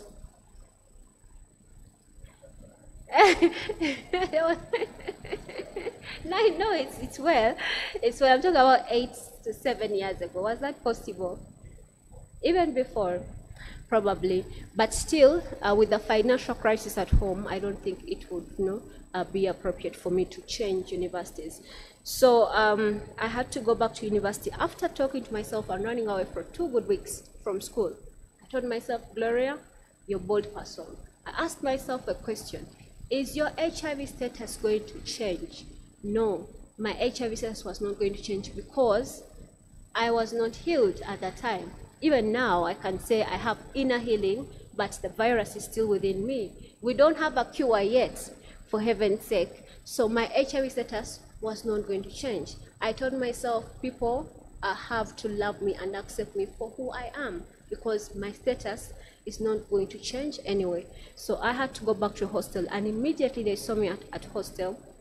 They had to leave the room because they said they cannot live with someone who is HIV positive. Meanwhile, rumors had started spreading. And of course, definitely when rumors spread and no one has heard the side of the story, everyone tends to stigmatize you and discriminate you. So when I went back, it was very hard since we had mutual friends. No one wanted to talk to me. Everyone was sidelining with her. But within me, I told myself, Gloria, what took you to school? To study. And I can tell you, I made the library my best friend that semester, and I was one of the best that semester. Thank you. But still, I had the zeal within me to prove these people wrong, to show them that even if I am HIV positive, even if they left, to live with me because I'm HIV positive, I can still be someone in life. So I went on Google, I searched about HIV in Uganda, and I landed about a beauty pageant called the Y+ Beauty Pageant, which is organized by the Ugandan Network of Young People Living with HIV. And I decided to take part in it. I went for auditions, I went for the boot camp, they went for Porto. We came back in Kampala here, and in 2017, I was crowned Miss Y+. And this is a beauty pageant that empowers young people living and affected with HIV to be ambassadors of change and to be a voice for the rest. So I started advocacy there. I started representing young people's voices on different platforms, excuse me, both national and international platforms. And that is also when I got to take my first flight, 2017, to Amsterdam, Netherlands, to still do advocacy. I also won an award that very year for Best Beauty Queen from the Pearl of Africa Fashion Awards. But I also didn't stop there. I went for Miss Uganda, guys. Yes, I went for Miss Uganda, and I was given 2 titles. I didn't win the top, but I got Miss Uganda Rising Woman. And for those who have been following this year's Miss Uganda, this Muslim social media influencer. She's called Rnblive. She's the one who got the title that I won that year, Miss Uganda Rising Woman, and also Miss Uganda Miss Purpose. And that was when my journey started for advocacy. Just like I said earlier, I started my organization called GILO, Young Posters Foundation, just like I introduced it earlier. And we have managed to empower over 10,000 young people. We have reached out to them to educate them about HIV, to educate them about public health as well. We have managed to mentor over 100 young people living with HIV and those affected. We have managed to reach out to over 1,000 communities, still doing sensitization and awareness. And I can tell you there is no TV here in Kampala that I've not gone to because of advocacy, or even radio, or newspapers. I've featured everywhere. Even on the global news, I've been on BBC, been on CNN. I've won different awards, just like you read. I was awarded by Uganda AIDS Commission and partners for upcoming Philly Lutaya Award, and so many other certificates of recognition. And I can tell you that HIV does not define me. I have managed to thrive with my HIV status. And I'm a testimony, and my story is a story of hope and resilience to those young people out there living with HIV, to show them that having HIV is not the end of life, that you can still live, you can still study. I finished my law degree with honors, by the way, and I went to LDC, and right now I'm aiming to go and do my master's. I have, empowered young people through my organization. And guys, I also got a very handsome young man. Yes. I got a very handsome young man. He gave me a ring, but unfortunately I forgot it at home while I was But one day, hopefully we'll get to meet and you see that beautiful ring he gave me. And I'm planning to give birth to negative babies, So HIV got nothing on me, if you get what I mean. Do you get me? So I've managed to thrive. I've managed to achieve all these things. And my message has always been to the young people, to those who are living with HIV, it's not the end of life. And to those who are not HIV positive, to protect yourselves. Guys, it's not easy to live with HIV. In most cases, some young people, when they see me, oh, you're looking good, oh, you've done this and that, that means it's easy to get HIV. That's a lie. I also have my struggles. I also feel a time when I'm tired of medication because it's not easy to take medication every day. And I always tell people, some of you have ever been given dosages of Coartem, but you have never finished that dosage of Coartem in your lives. So imagine taking medication every single day for the rest of your life. It is not easy. So if you're not positive, protect yourselves. But then also, let's spread love, not hate. Hallelujah. Let's love our neighbors. Let's support people living with HIV. Let's love them. Let's encourage them to start on treatment. My dear lawyers, those in beautiful and very glamorous suits, please go and test for your HIV status. I know some of you be like, how will they see me a whole lawyer? But even HIV can get you. Even in your suits, it can get you. So please go and test for HIV status. And if you are positive, it's not the end of life. I know so many lawyers, I will not disclose, and also big people who are living with HIV positively, you know, and they're thriving. And if you're not positive, protect yourselves. But then also, let's contribute to the HIV response. It's everyone's responsibility. If you have heard from me, I'll be happy so that you can also share the information that you have heard from me with the rest. You can also be ambassadors of what? Of HIV. Hello? How many of you are willing to join me in this fight? Oh my God, no hands, eh? Please join me. Thank you so much. Clap for yourselves. We'll be glad if all of you are ambassadors of HIV, if you go out there and create awareness about HIV, give hope to those who are living with HIV, but then also those who are not positive, tell them HIV is there.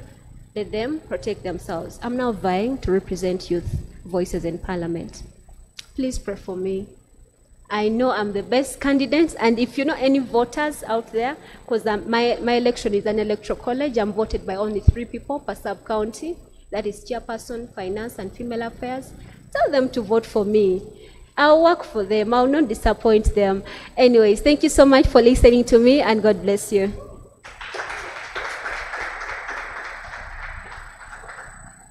A bigger round of applause, ladies and gentlemen. What a story.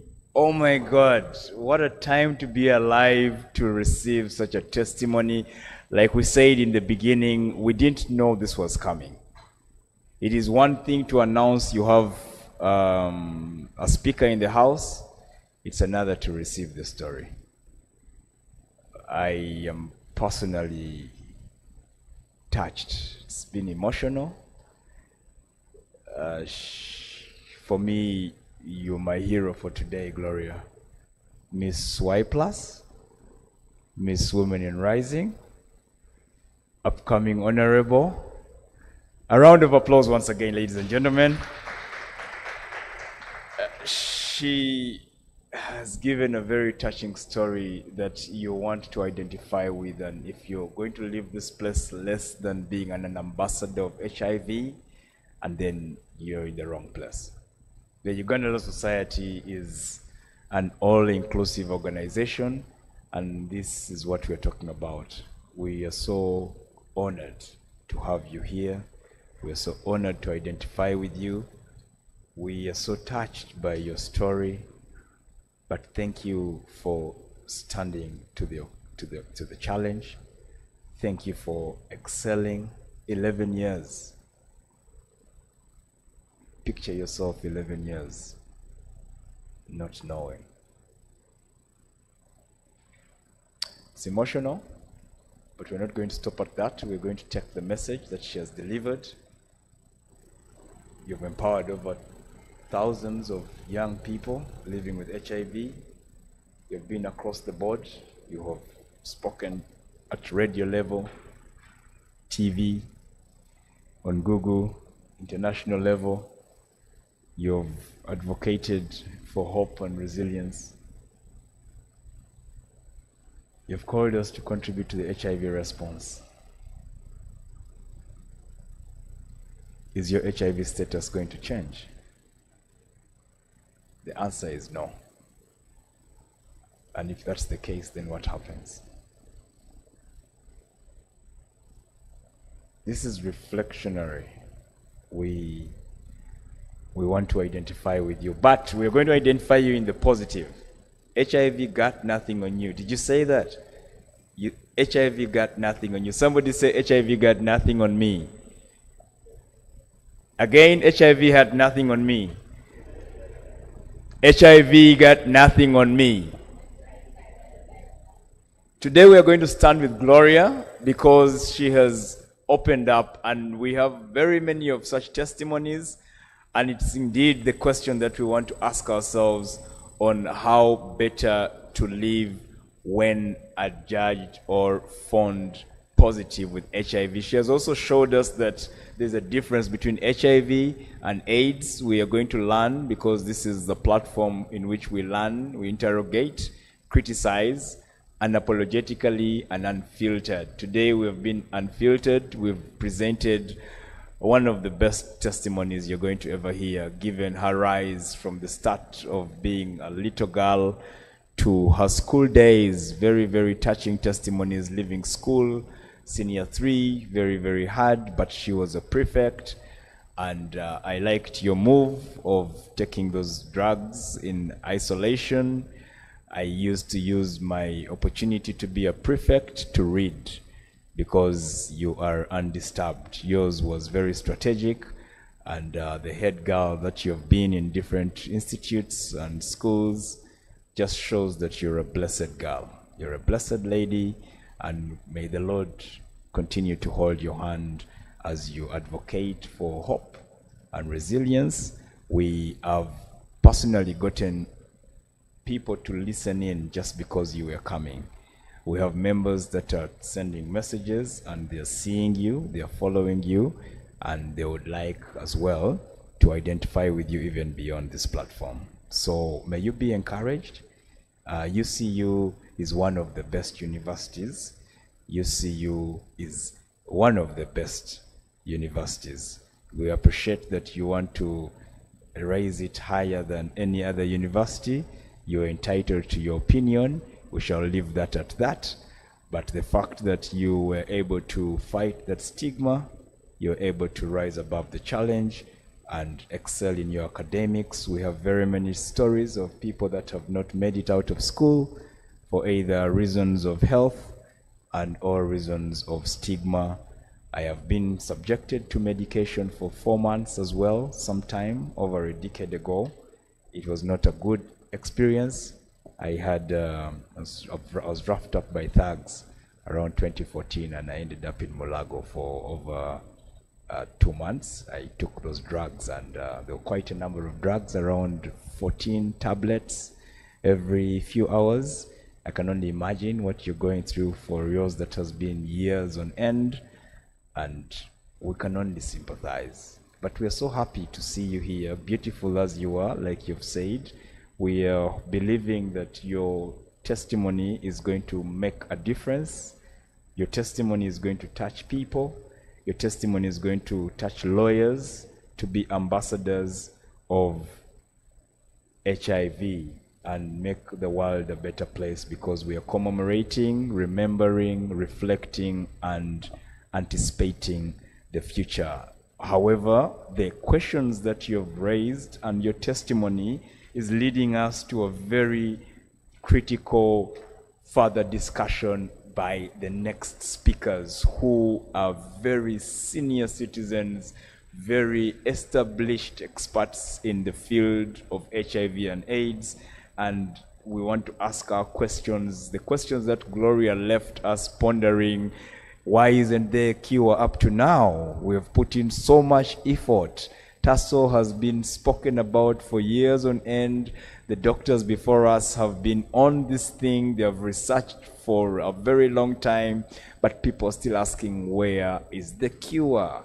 Is it going to be forever? Are we ever going to have an AIDS or HIV free world or Uganda? And that question is only going to be answered to solubility by the next individuals. And before we go any further, we would like to introduce a medical doctor who studied medicine at Makerere University, said to be the best in the country, and he has worked as a medical practitioner since 1984 at various hospitals, including Rubaga Hospital, Entebbe Road Clinic, and Joy Medical Center, Ndeba. From 2004 to 2013, he worked at Mildmay, Uganda, an HIV treatment center of excellence before retiring into consultancy work, writing, and governance. He is the chair, governance board of Mbale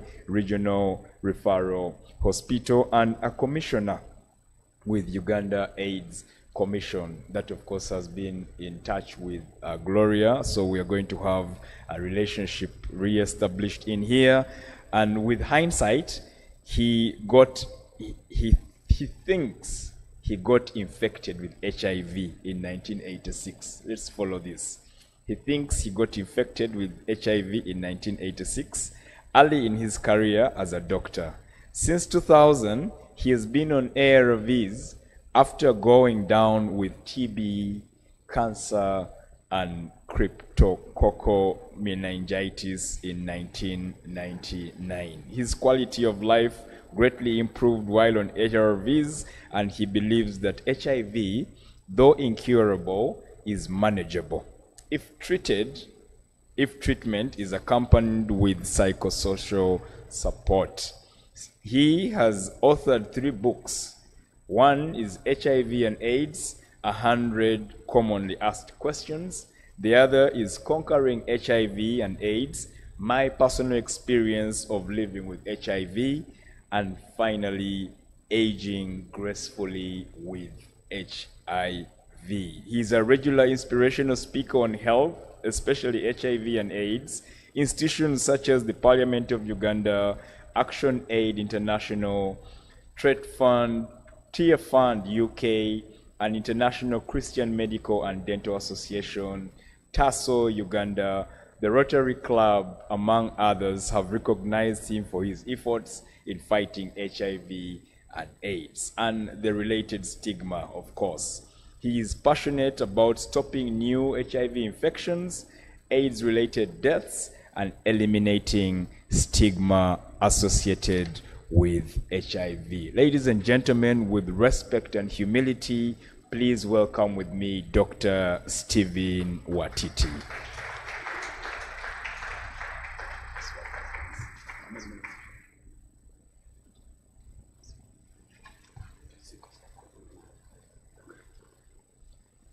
Okay, thank you so much, and glad to be here this afternoon. I want to especially thank Afra for reaching out to me when I was coming. I was trying to imagine, because we've never met, but thank you so much for sending me and encouraging me to come. It's been a busy day. I had to negotiate to reschedule a meeting, which eventually happened, so that's a miracle. I'll not go too much into talking about me, because I've been here for a long time. From what he told you, I started working as a doctor before most Ugandans were born, and most of you were not born in 1984 when I started working as a doctor. I always keep saying that I was here before NRM came to power, so you know how long I've been around. But that's not important. I'm really honored to be able to share the platform with my colleague, Dr. Etukoit from TASO Uganda. Because TASO Uganda was one of those organizations that inspired me to do some of the things I did when they confronted HIV, when there was almost nothing. Yeah, I remember the first one was, the organization was called TASO Counseling Services. They started helping people living with HIV when there was nothing really in the way to care for them. I will give you my contact, but even if I don't give you my contact, I just discovered that if you put my name in the search engine and ask for the contact number, it will give it to you. So looks like I don't have to do that. Mr. Google knows me. Maybe because of the work I've done. But, and I'm impressed. I'm also happy to be able to talk in front of my granddaughter, really, Muzukuru, Gloria. Because when I first went to Mildmay in 2004, one of the most distressing experiences I had were the children living with HIV. And most of them died.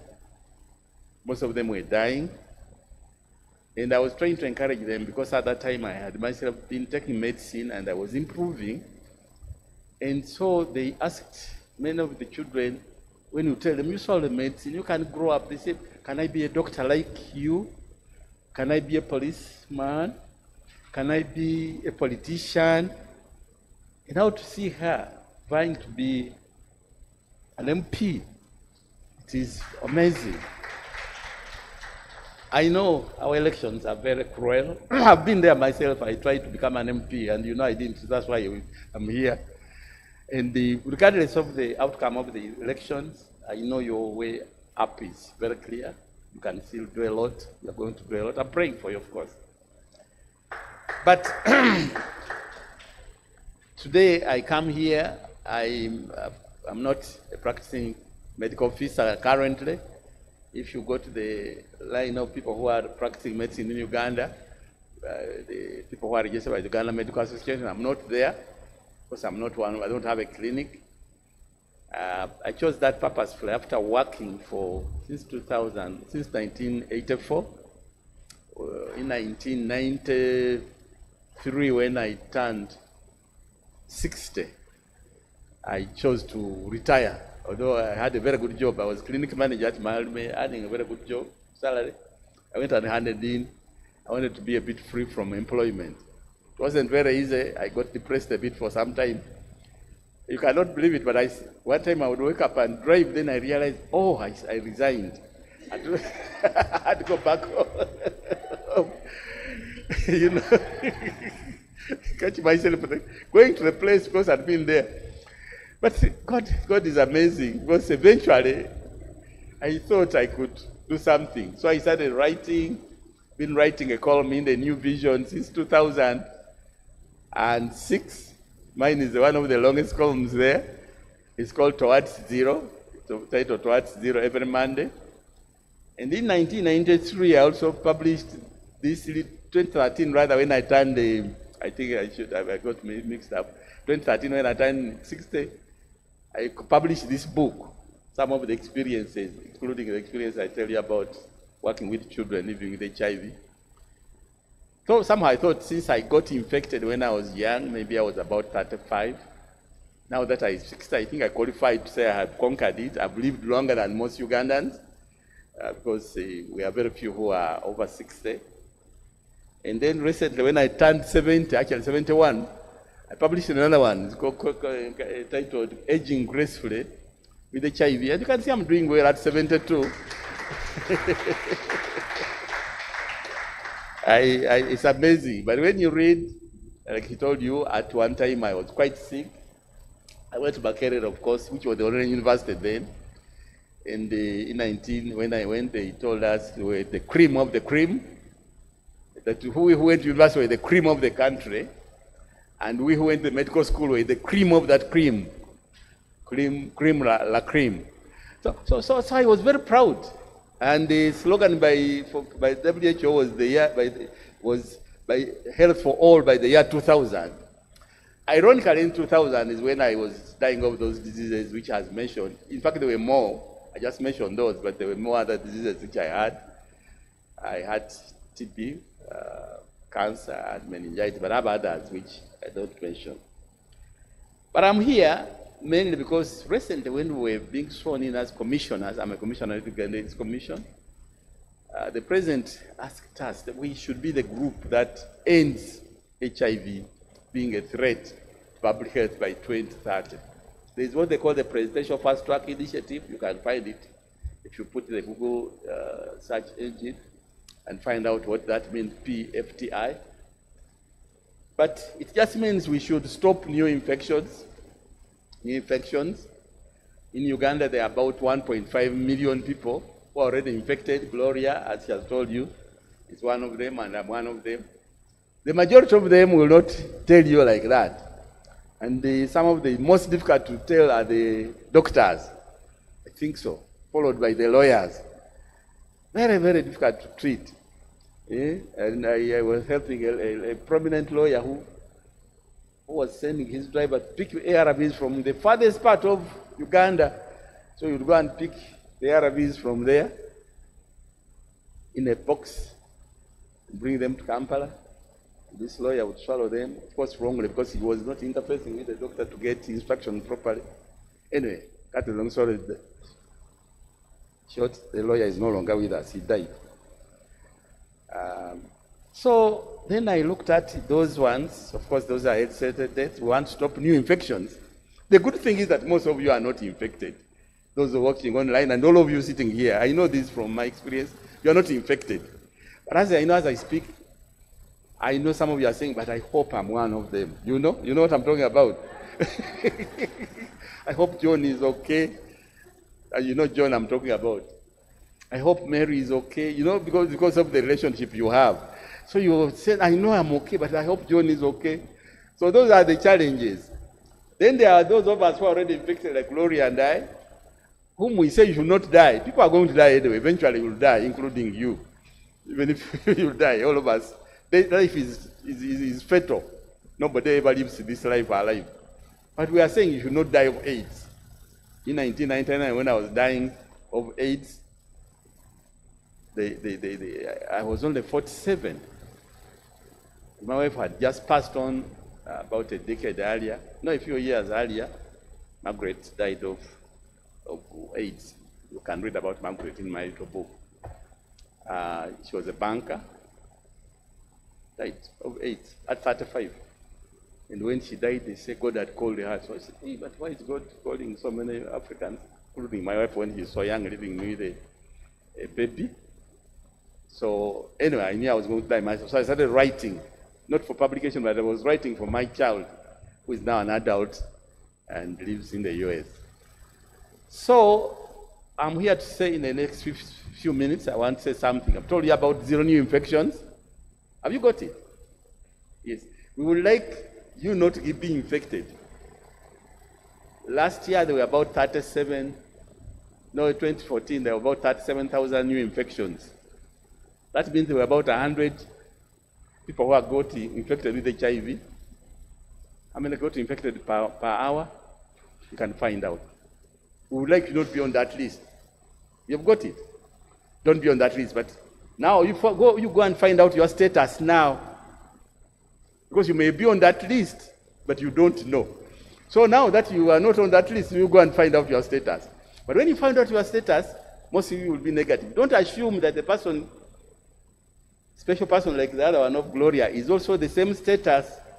You see, she told us about her status. She hasn't told us about the other status.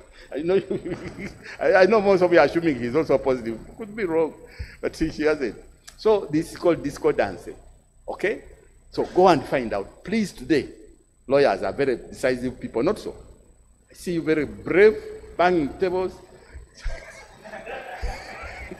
Go and find your status today. Okay? And when that is sorted, most of you who are negative, you know what to do. She talks about abstinence, being faithful.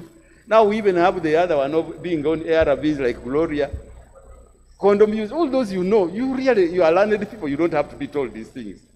No, learned people are knowledgeable people. I was in Dar es Salaam talking to lawyers, and they had called them to, actually they were judges, to sensitize them about HIV. This big man was so pissed off, said, how can you call judges and say you're going to sensitize them? We are learned. He told us we should say we're updating you. Okay, so now I'm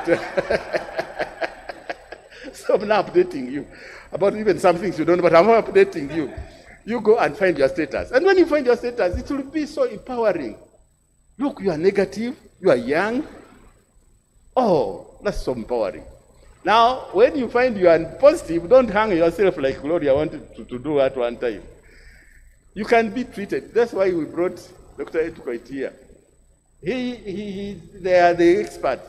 This one, even if you wake him at midnight without a book, he will tell you about this HIV. But anyway, he doesn't know everything, but he knows people who know somebody who knows. So really, we cannot have this thing. New infections, finished. The most painful thing about infections, which I want you to tackle, especially you lawyers and all Ugandans, are the babies. When you check what they call the fact sheet, this is a hard copy of the fact sheet, but if you go to our website, Uganda's Commission, and put in fact sheet, it will give you a soft copy, fact sheet. It gives you that there are about 44,000 out of the 37,000, about 4,700 babies got infected with HIV. Now, we have done a lot, by the way. In 2011, we had about 25,000. Now we are at 4,000. But 4,700 are a lot of babies. We want zero. We don't want zero. And I want to urge you, especially you lawyers, leaders. You should be our leaders in Uganda, that any lawyer who produces an HIV positive baby in Uganda commits a what? An offense. That's your language. Eh? Yes, so maybe we should do that. But anyway, let's find out. Let's protect these babies. And now there is no reason why you should produce a baby who is positive. I know you're worried about Gloria. She's also going to have babies. I'm praying for her to get twins. But they will be negative. Because we know what to do. We know what to do. She will produce negative. She's positive, but she produces. Even if she got a positive man, but she'll produce negative children. This is science. Science has done it for us. So we can stop this yesterday. Now, why should we get this? Actually, if these children go to the Hague in future with this evidence, and they are listened, okay, this is recorded, so it's not going to be online for a long time, they will accuse you for intentionally passing on HIV to a baby when you knew what to do. But anyway, I've stopped there for those, because my few minutes are finished. Now the last one. The last one, 0 new infections, okay? The second one, 0 age-related deaths. There are about 1.5 million Ugandans, about 40 million individuals in the world. They don't have to die. Why did my wife have to die at 35? And then they say, oh, God has called her. I almost died at 47. Don't know what. And when you go to Europe, this God is not calling the Europeans. He's calling African. This is an African problem.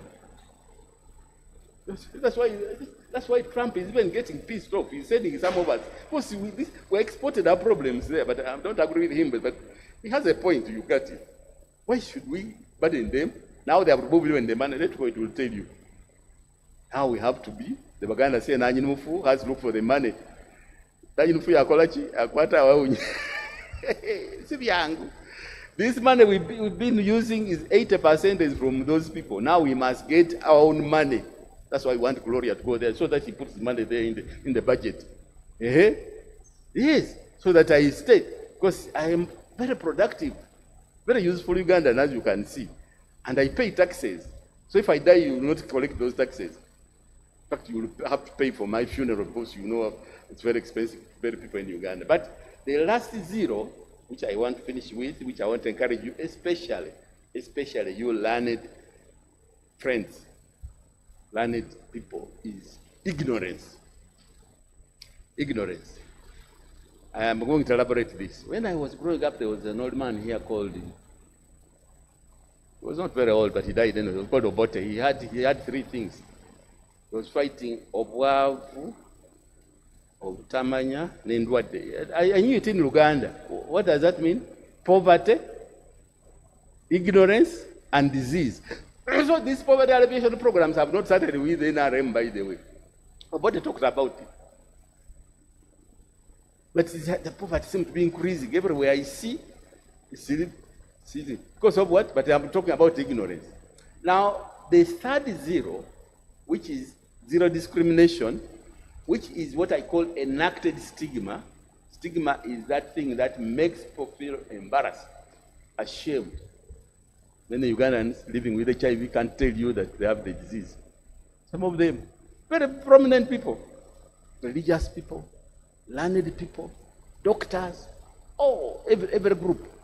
And they got a prominent, so let me not go there. But anyway, you know what I'm talking about.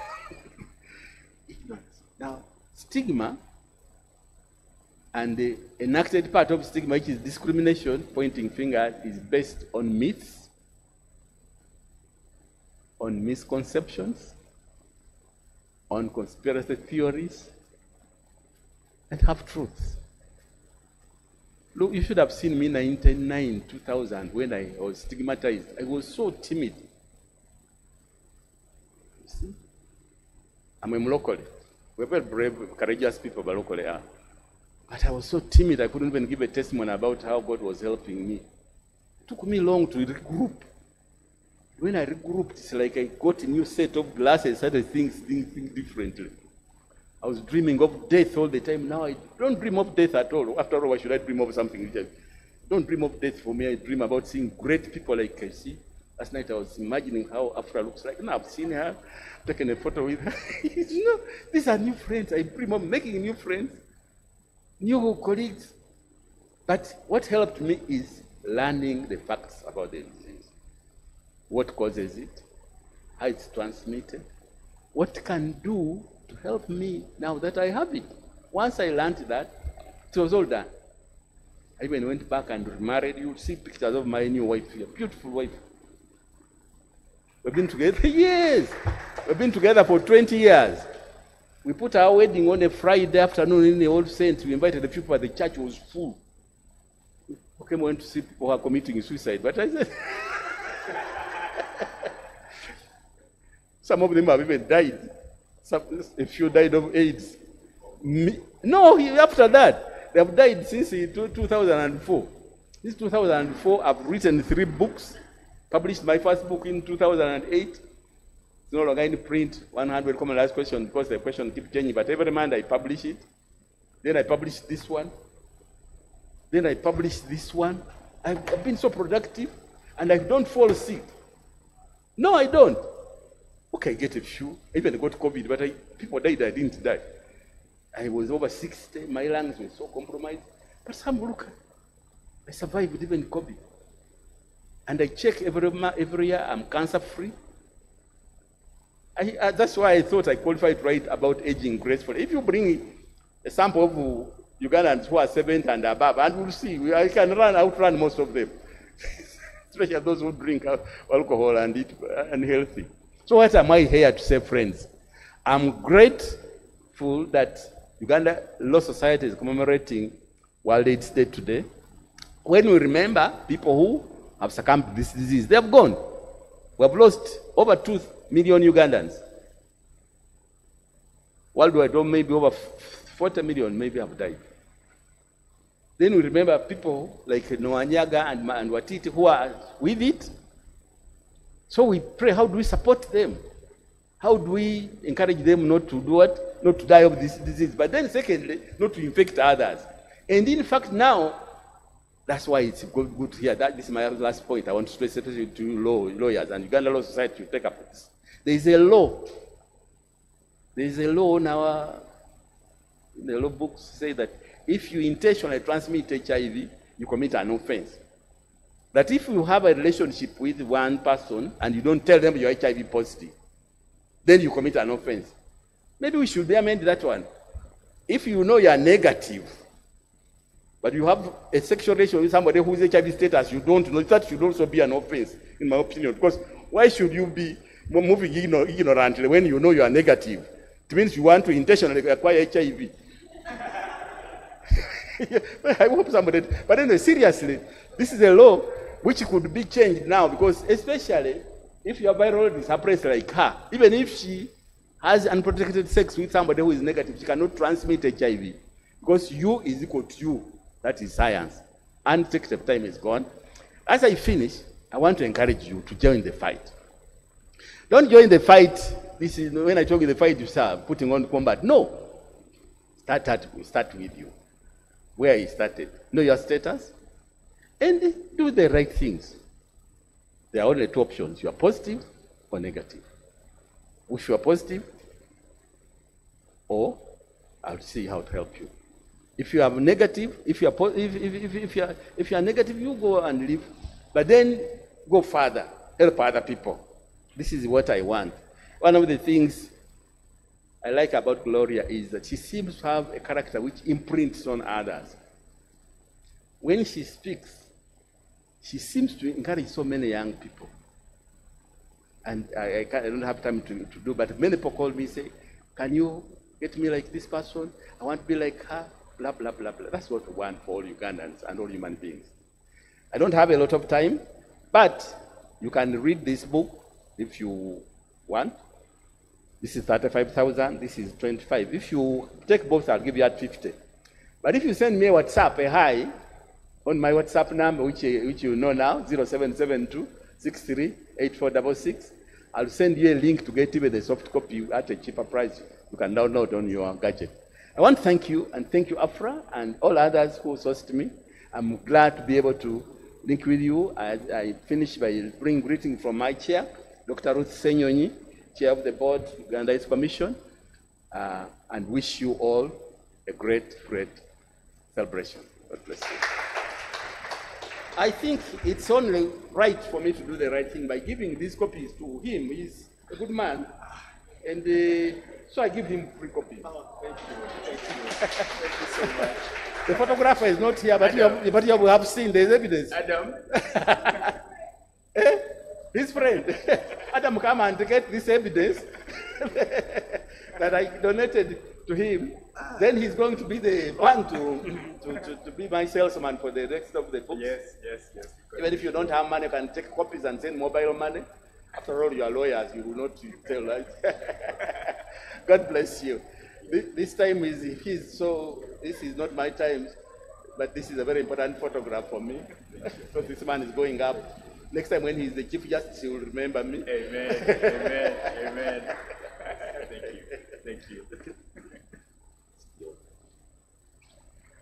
Wow, a round of applause for one of the coolest speakers we've had in a very, very long time. He's a cool Jaja boy. Let's clap for him again. He's calling us grandchildren, and indeed his story, as you've heard, ladies and gentlemen, is just a story to embrace. You can only imagine what it means for this father the Lord has brought him, and you know, he's just too cool. He was updating judges, not teaching them in Tanzania, and that for us is supposed to mean something. He's trying to befriend the 2 different aspects of being safe and being sick. There shouldn't be a difference in as far as your appreciation of the conundrum of HIV and AIDS is concerned. The statistics are not the best for us, especially those that have been able to appreciate how far we have come as the country in Uganda. The statistics of the children, of the babies, 4,700 is not nice at all. Imagine the number that is being infected, that is going to be in our midst over time. There is a lot that he has shared, and yes. I should not get this with Afra, because she's my angel. Who brought me here? It's okay. Thank you. It's okay. Afra, over here. Afra is also going to receive a book. This is an honor, Adam. Adam, kindly. Yes.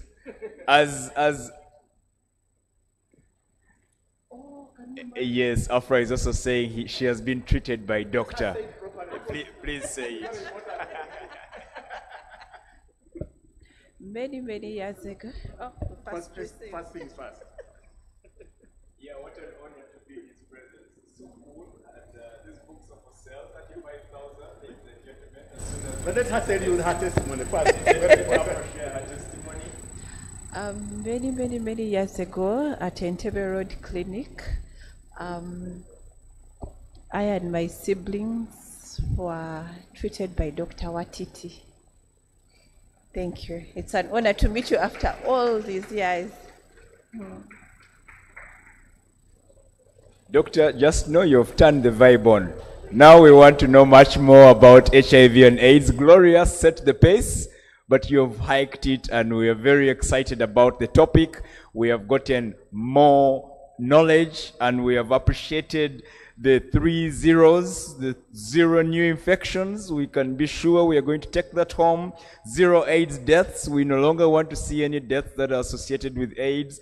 And finally, 0 discrimination or enacted stigma. We want to join the cause. We are going to wear the spiritual armor, that is going to help us to fight this cause. We're going to join with you. We are going to associate with you. You can be sure, because your story from Mild May, in as far as the young children you are talking to, those that wanted to grow into, recognized citizens, means a lot for you to be here so many years down the road. We of course commiserate and pray that Mama's life her soul rests in peace. But we're also thankful that God blessed you with a new marriage in 2004. 2004, those 20 years, we are sure you are living happily. We're also going to follow you in those columns that you keep writing in the New Vision. I'm going to personally look forward to it. And the resignation syndrome is a message for people here. You have to give time to yourself over time. You don't have to keep working. If you're going to forget and go back to your former employer at the gate and remember that you resigned 6 months ago, that is also very challenging. So yes, Doctor, thank you very much for updating us. You've left us with a very big clarion call to know your status. Ladies and gentlemen, know your status with immediate effect, so that you are not caught off guard and you're not going to be a victim of what Obote, may his soul rest in peace, Dr. Apono Milton Obote, the former president of Uganda, was advocating against obwavu, obutamanya, and obulwadde. So we want to be a different society, and remember, this society is banging tables, like Doctor has identified us. Our banging tables in a very political, or rather diplomatic way, and we want to make sure this message reaches out to all sundry, regardless of your profession. We're not just talking to lawyers. We appreciate that we are lawyers and we are speaking to lawyers right now, but this is a weekly public and press engagement. We want to reach out to everybody and make sure that we are in one accord in as far as developing the country is concerned, and making sure that we are healthy in order to ensure that development. And that is courtesy of the distinguished speakers, our very senior citizens, government officials, and parents. We're all, if not, at least going to either be a parent or looking after a child, or you are concerned about your loved one, which puts you in a position to take care. Hence, the intentional acquisition. As he has said, Doctor, if you intentionally go and acquire the disease, it will be a crime. We are just putting it in mind for you to know that when you're safe and you're not infected, that is how golden an opportunity it is. Because when you fall into the gaps of being infected, especially when you're new, it will be absurd, it will be regrettable. So maybe the point is, can you at least do a test before you engage? That is a very important aspect, because you lose nothing in knowing that, one, you're safe, but two, it is risky. You have heard the stories that have been shared here. They are not the best, but we are using that opportunity to lift us up as children of God. And of course, non-disclosure being a crime, that has already been within the corridors of the courts. It has not necessarily been implemented to the fullest, and of course, Doctor is going to be, I believe Doctor is going to share much more about that. But the honest reality is the onus is on you, the individual who is in question, an adult at that, who has had an experience of having loved ones with either HIV or AIDS, to know that you are better off in a better state like that than get infected and go through the serfdom. So we want to really, really thank you, Doctor. You are very, very motivational speaker, like you already actually told us. We have learned so much in your discussion. We've not had so much time with you, but at least what you've left with us is very telling. And we want to pray that the Lord continue to give you more life, because 80 years that are given to us by the Lord have not yet reached for you. And I'm believing that you are going to live further than that because of your lifestyle and your history, and especially the fact that you're using your time to reach out to the population and making the world a better place. Thank you so much, and God bless you, and thank you for the books. We shall announce the books being sold in the Society House and anywhere else. I have been a very, very good beneficiary. I want to encourage everybody to look out for this book. I'm going to give a feedback about it as soon as I finish reading this book, or these books, within the shortest time possible. Thank you so much, and God bless you. As we go forward to the next topic, rather discussant, who doesn't need so much introduction, but because we are here to be transparent, we're going to appreciate the history, because he already is the ED of the AIDS support organization, TASO, which is at the forefront of dealing with AIDS-related matters. He is a distinguished public health specialist with a remarkable 17-year journey in comprehensive HIV and AIDS programming. His career at TASO began in 2001, where he served at various positions such as medical coordinator, art coordinator, director programs, etc., until becoming the executive director. You can see that he has climbed the ladder, and that, of course, is a very telling story. His expertise lies in strategic planning, program design, and direction in HIV/AIDS programming, which, of course, with a focus on evidence-based combination HIV prevention. His leadership extends to the WHO tuberculosis roster, and he has played a very, very key role in the development of numerous projects at TASO, collaborating with major donors such as USAID, CDC, CSF, Irish Aid, Global Fund, and Apache District HCT project. Ladies and gentlemen, with humility once again, please welcome with me Dr. Etukoit Bernard Michael.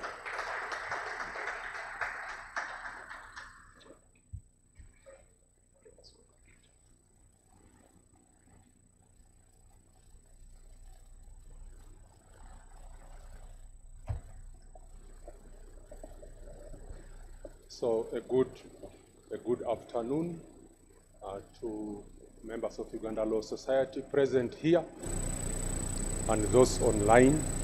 Thank you very much for the invitation of TASO to your 46th weekly press and public engagement. This does resonate very, very well with the TASO work, because we are a community-based organization. Really, our foundation is around community.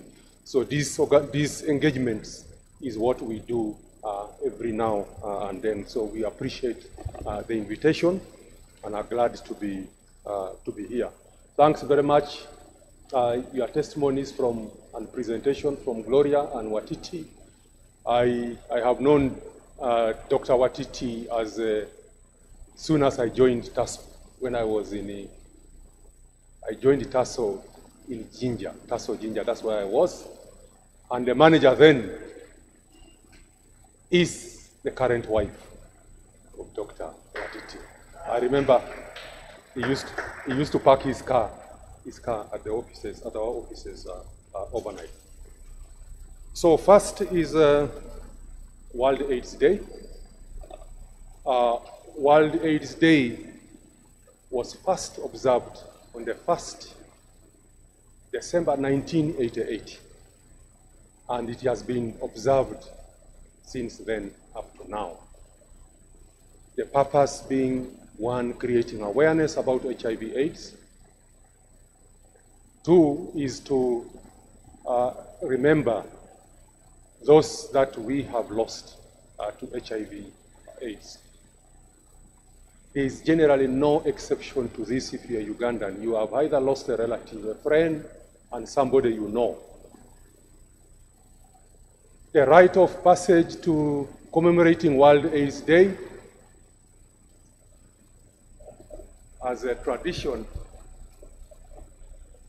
is a moment of silence to remember all those that have passed on due to HIV, and for each one of us to remember those that we have personally lost to HIV. On that note, I request all of us present and online to observe a moment of silence.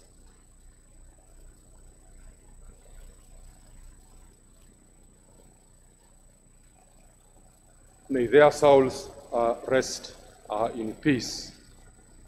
So I was asked to talk about the contribution of TASO to the HIV fight, and then what is the way forward to ending HIV by 2030. TASO has been around since 1987. On the 11th, last month, November, we made 38 years of continuous unbroken service to this country and our communities in relation to HIV. We have looked after over 600,000 HIV positive people since inception, and we continue to look after about 78,000 people currently at our 11 centers of excellence. These centers of excellence are strategically located around the country. In terms of presence, TASO is, we have a national footprint. Even where we don't have a center of excellence, we are present through other work that we do with other partners and through sub-grants from some of our donors.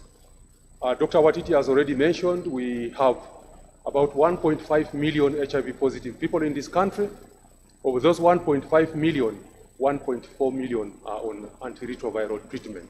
We are possibly looking to bring the other 100,000 who are missing, who are not yet on treatment, to treatment so that we will have 100% coverage. So the contribution of TASO, I cannot summarize the 38-year history in less than 15 minutes, but I will just highlight some of the contribution that TASO has made to the HIV fight in this country. The main one is breaking the structural barriers that were well ingrained in our communities. These testimonies by Gloria and Dr. Watiti is a true reflection of some of those structural barriers. And the situation then in the 80s was really worse. As TASO, we have archived testimonies of various people. I have listened to testimonies of so many of our patients, so many. Hardly do you hear a same story, even when they're in the same family. The testimonies are totally different, but it shows you how diverse it is and how pervasive some of these structural issues are. In one of the cruelest stories of a person who lived with HIV in TASO, and several of them by 1987, 1988, when TASO was founded, was isolation or by family members of HIV positive people in a temporary shelter. It commonly used to be at the corner, at the periphery of the compound. Commonly it's grass thatched, mud and water, and a grass or something of that kind, or banana fiber door. So food would be, when food is ready, food is taken and pushed at the door. And a stick could be used to extend it further to where the patient is sleeping. So those are the structure, that is the contribution which TASO has done, breaking some of those structural barriers, especially the stigma. It still persists, but it is not what it was many years ago. So that has been a major contribution to stigma. Most of the testimonies you will hear, the early testimonies, people who came out openly to speak about their HIV status, were people who had gone through TASO, because TASO happened to have played this role that early, and for a long time there were no other players. TASO is an indigenous organization. It was founded by Ugandan citizens, local people. Most of them have now died, more than a half have died. Some were HIV positive, some of them were not HIV positive. Those who were HIV positive are alive, all of them. Only one has passed on about 5 months or so ago. The other contribution of TASO is the provision of very compassionate care.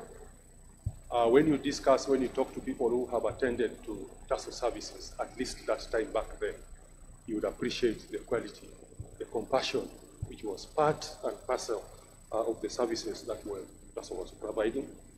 And then we have created a lot of awareness over time, over these years. A lot of awareness about HIV, a lot of awareness about new technologies in care and support for people who are HIV positive. We have also developed various models of care, especially community models for HIV. These models have been adopted by WHO, UNAIDS, and various governments all over the world, including, of course, our government in implementation of various interventions, especially community interventions. We have contributed very significantly to capacity building over time. I'm not just talking about capacity building of staff, but also capacity building of patients, people who are HIV positive themselves and their family members. Any major HIV organization in this country, without exception, they have several of TASO, formerly TASO staff, and many of them at senior leadership positions. That's the capacity I'm talking about, including at Ministry of Health. So that is the capacity. That's what we have contributed, and it's a major contribution to the push against HIV. We have also contributed a lot supporting in development of policy, including legal statutes or legal the laws of this country in relation to HIV. We do participate. At TASO, we have a unit that specifically deals with human rights. Mrs. Katie Wanyanze Roberts, not you, another Roberts. No, at least I'm sure. Works with me in my office. She's a member of the land profession. So she supports us on legal matters, in addition to work around the office of the ED on legal matters, matters of governance especially. So we have been part and parcel. We follow what Dr. Watiti mentioned, the legal frameworks, especially around a number of areas about HIV transmission, and then around key populations. And we have a unit that specifically deals with that.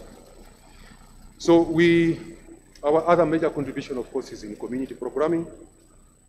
We have contributed a lot in community programming in this country, models that have been adapted nationwide, but also globally. If you may be aware, we have a village health team and community health extension workers. That model is designed from the model, copied from the model that TASO developed. The VHTs are now the community health extension workers. And we continue giving support to the same up to date. And without exception, it may look far-fetched, but it has a very significant contribution to various aspects of this country. In the last 10 years, 2014 to 2024, as TASO, we raised $500 million United States dollars to implement our programs. That money does not only go to program implementation, it contributes to the tax base of this country. We employ people, we receive services and goods, and all that has an impact on the structural component of it, especially the poverty bit of it. And because this is donor money, the other thing which sometimes we ignore is the fact that when donors give money, even if it is for HIV, whether it is for malaria or whatever it is, embedded in there is poverty alleviation. It is not mentioned in express, but it plays a very big role in addressing issues of poverty. So that is a contribution in 10 years. That's what I can mention, because I have been in TASO for what you are reading. You got that extract from the internet. It was meant for some years back. I've been in TASO for 24 years, and nearly half of that as the executive director. So that is a contribution that we have been able to make as TASO. Now, on the way forward for ending HIV epidemic by 2030, the way forward is very clear, well articulated by WHO, UNAIDS. It is evidence-based. It is based on evidence from studies and researchers all over the world, but also reinforced by the work of advocacy groups that highlight these issues and enable their synthesis and then implementation. So the process for ending HIV by 2030 is on, and some of it you have heard before, the 95, 95, 95. 95, the triple 95 is a mega aspirational strategy. The first 95 is that 95% of HIV positive people should be knowing their status. In Uganda, we are at 94%. So we are heading towards that 95. The second 95 is that of those 95 who know their status, 90% of them should be on ARVs. 95% of them should be on ARVs. In our case, we are at 90. So 90% of those who know their HIV status are on treatment in Uganda. The target is 95. We are short by 5. And then of those that are on treatment, 95 should have a suppressed viral load. We are slightly better off in that area because we are at 96. So we are close there. But definitely there are challenges. That's not the only solution. So that aspirational target, if we meet it, we will have contributed significantly to ending HIV by 2030. The other strategy is scaling up HIV prevention. There are many prevention strategies that you know. I don't want to go through them. Condoms, ETC, zero grazing, name it. But there are major ones that we need to, that the world, the global community, including Uganda, are pushing through to end HIV by that time. Biomedical. You have pre-exposure prophylaxis. You take antiretroviral medicine before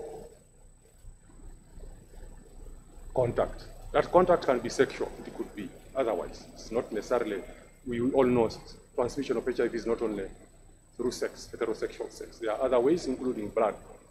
So those are the approaches that are being, the tools that are being added in. And the pre-exposure prophylaxis, you have the oral one, you have the injectable, and you have others like vaginal rings. You will be hearing more and more about this as they get scaled up. Then there are issues around behavioral. That one we have had it over and over. Focus on key populations, men who have sex with men, sex workers, transgender people, among others. Those are the areas to focus on, because those are the pockets of localized significant transmission taking place, and if they are not dealt with, if we don't deal with them, those pockets will continue with the transmission despite all the best efforts that we have. And then, of course, the other one is preventing vertical transmission from mother to child, transmission of HIV, where we have achieved as a country a lot. And when Gloria tells you she will produce an HIV negative baby, she's speaking from knowledge, deep knowledge and understanding what happens, and that it works. And of course, we have to remember taking antiretroviral drugs as prescribed and having your viral load suppressed is not only preventing death and morbidity, ill health, but it also stops transmission.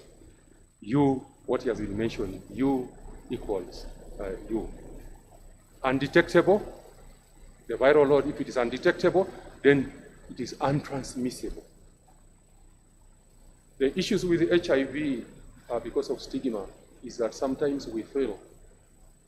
I have tested myself, I'm negative. So it is okay. But that is you. You could be 21 years today. 20 years from then, you will be a father of children, women, girls, and boys. And if you live longer, you'll be a grandfather. Who is going to support? Who is going to support them? So the issue is all of us are either affected or infected. We belong to the two. If you are not infected, you are definitely affected. It may not be you as an individual, but as a person, you have relatives, you'll have your own children, you'll have your own grandchildren. You would not want this to happen. So the issue concerns all of us. The other way forward for ending the epidemic by 2030, of course, addressing the issues of the structural barriers, issues around stigma, issues around gender, women empowerment, gender-based violence, among others, need to be dealt with. Our health systems need strengthening. Our systems in health, it does not help you if you have the ARVs at Joint Medical Store or National Medical Store, and they are not reaching the facilities and the people that need them. So our health systems need to have the capacity to do so, the capacity to test, and the capacity to put these people on treatment urgently, those that turn out to be HIV positive, and all those that need prevention, whether it is injectable or oral. These logistics need to be in place and to have this done as quickly as possible. The other aspect we are moving towards the ending HIV in 2030 is the integration of health of services, where you have HIV clinics also dealing with reproductive health issues, HIV clinics dealing with TB, dealing with sexually transmitted infections, among others, and other conditions, including non-communicable diseases like hypertension and diabetes. So our systems need to be integrated when the way they provide the services, because then if I am going for an HIV clinic and then I have to move now from Tasso to Rubaga Hospital to get other services which I could have otherwise gotten this way. And then, of course, the other major one is the issues around financing. You are all aware what has happened to our health financing this year when there were changes across a major funder. So financing, without the money, we will not be able to achieve the end of HIV by 2030. So that money has to come locally from us. There was that presentation around insurance, health insurance, but also for the donors to continue providing us with the money that we need. But also, in addition to that, the money that is available, because resources are never enough, should be smart allocation of money to high impact responses. For example, availing drugs, ARVs to people. For example, mother-to-child transmission, among others. And of course, the other strategy, ending in 2030, is the issues of innovation and future approaches. Some of the innovations that are currently on is the injectable pre-exposure prophylaxis. You receive it once every 6 months. It is already approved, and it is now available in the country for high-risk individuals. It is not for a lifetime. You could actually be at risk because your family is in Kampala, but you have legal matters to handle in Arua for the next 6 months or 4, and you believe you are at risk. So this is available, and it will be increasingly available. So some of the technologies are, of course, research going on to get a cure. If a cure will be available before 2030, if it will be available, that is excellent.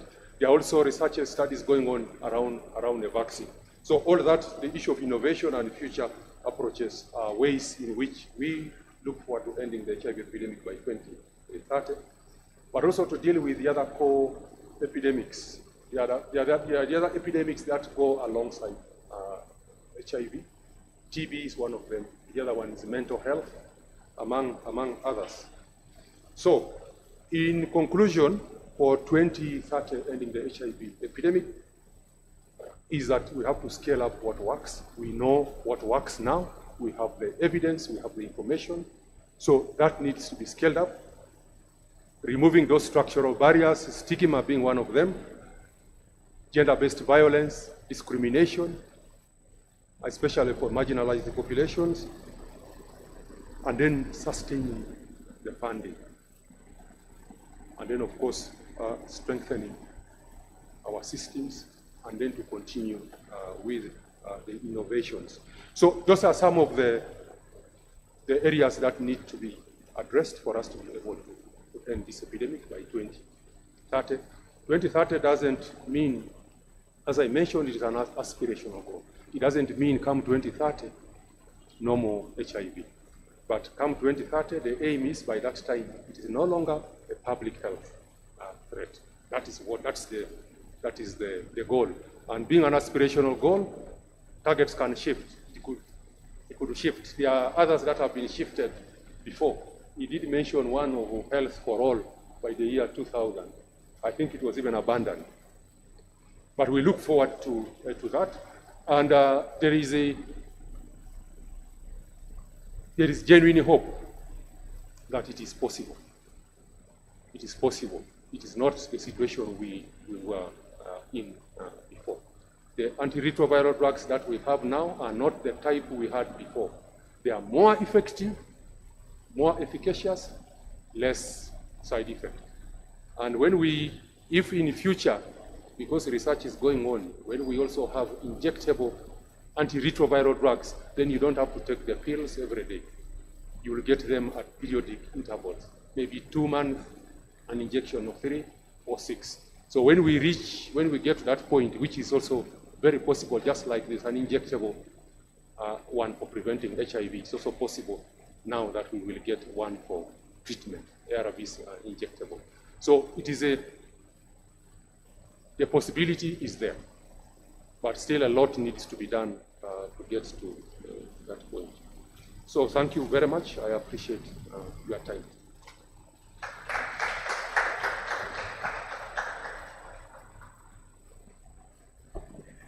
A bigger round of applause for Dr.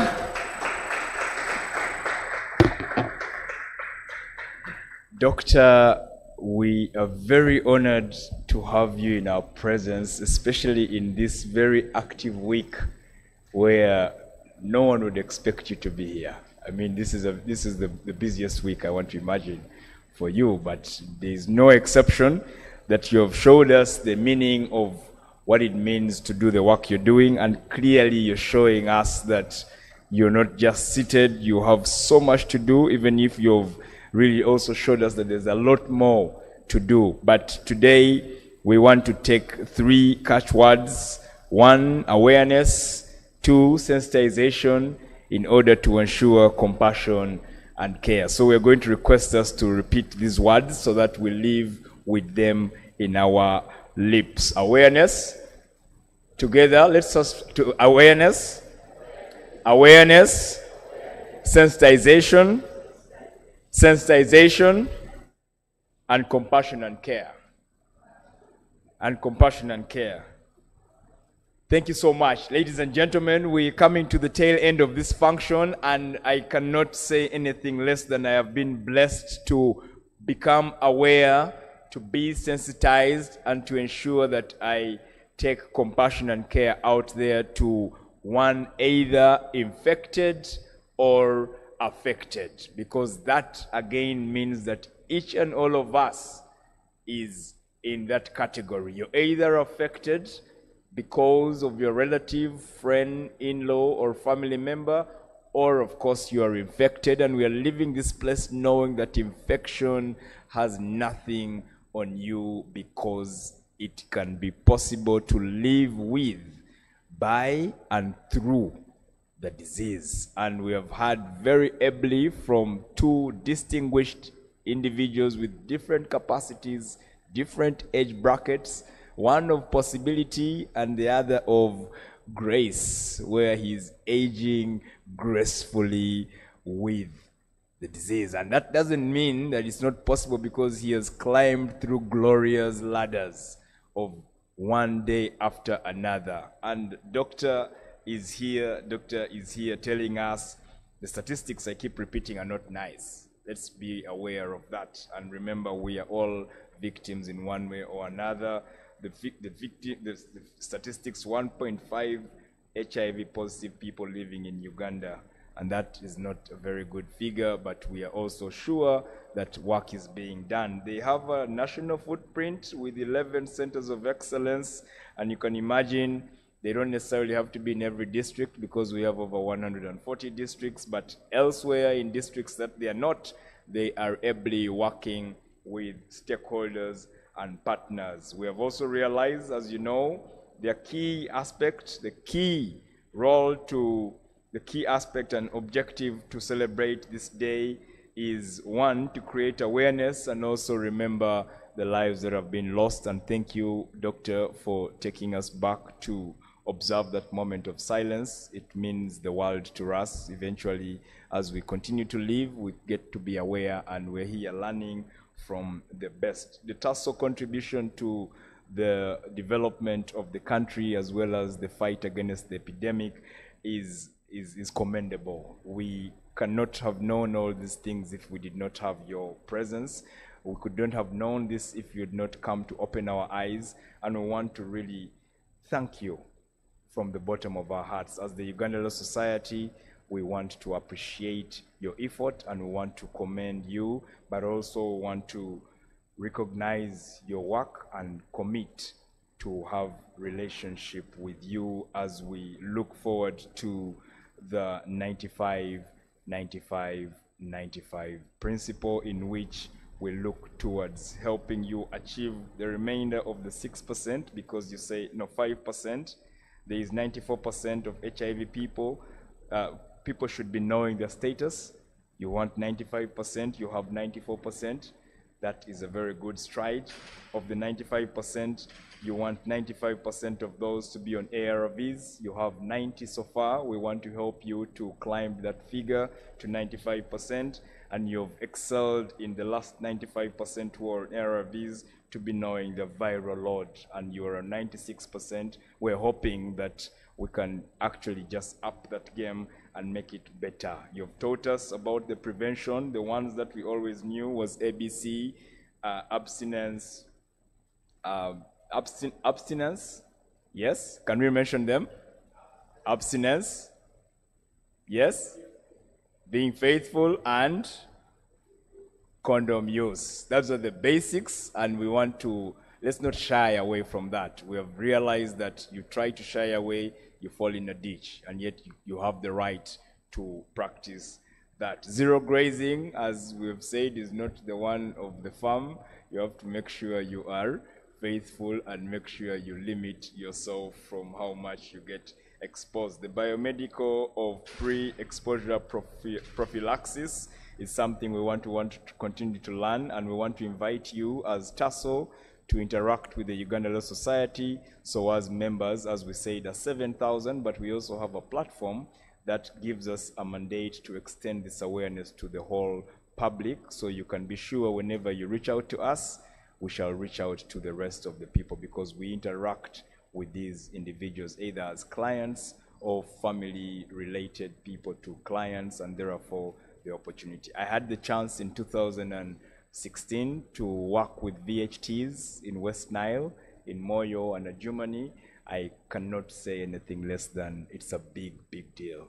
The VHTs are really doing so much. They are extending to the community. They're extending to that last minute person, that old person that cannot go to a health center. The VHTs are reaching door to door. So you can be sure your work is actually being felt by the citizens. We are looking forward to the 2030 vision. I know you've said it's not necessarily supposed to mean that there will be no infections, but there should have been steps taken that can be recognized to see to it that the prevalence has been greatly fought. So the clarion call is for all of us as individuals to be aware, to take care, and expose yourself to that aspect that you know is important, of compassion and care, because the Lord rewards those especially that show such care, and your heavenly treasure is stored for the works that you do. Ladies and gentlemen, I cannot say much. I would like to thank the distinguished speakers for giving us this opportunity. May we give them a round of applause once again.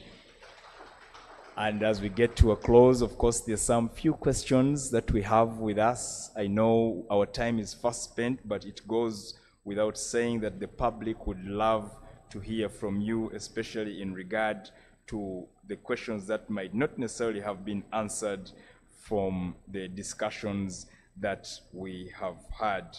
There is Yasin Munagomba from Zoom. Thank you, Sir Dr. Watiti, for your testimony.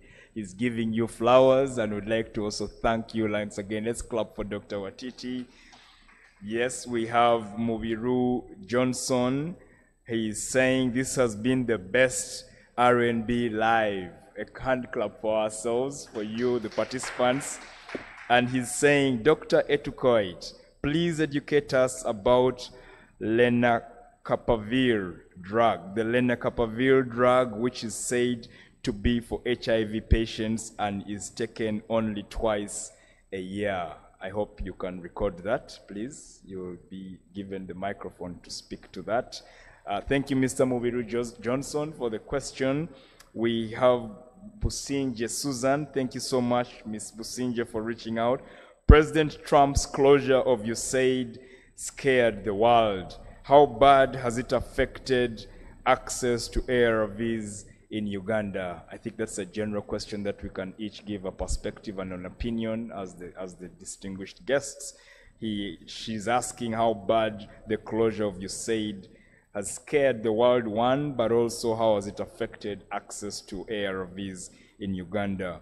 And Miss Joan Mulongo, thank you so much once again, is of course giving flowers to Gloria, saying, Gloria, your story is so touching. We are rooting for you to be our next youth MP. Oh, wow, that is awesome. Let's give a hand clap to Gloria, who has touched somebody out there. Miss Joan Mulongo, thank you. Wherever you are, kindly advocate for Miss Gloria so as she can speak at a very higher platform. We'll allow Dr. Etukoi to take the first question and then the second as well, as we continue to receive your questions. Yes, we have a question in the house.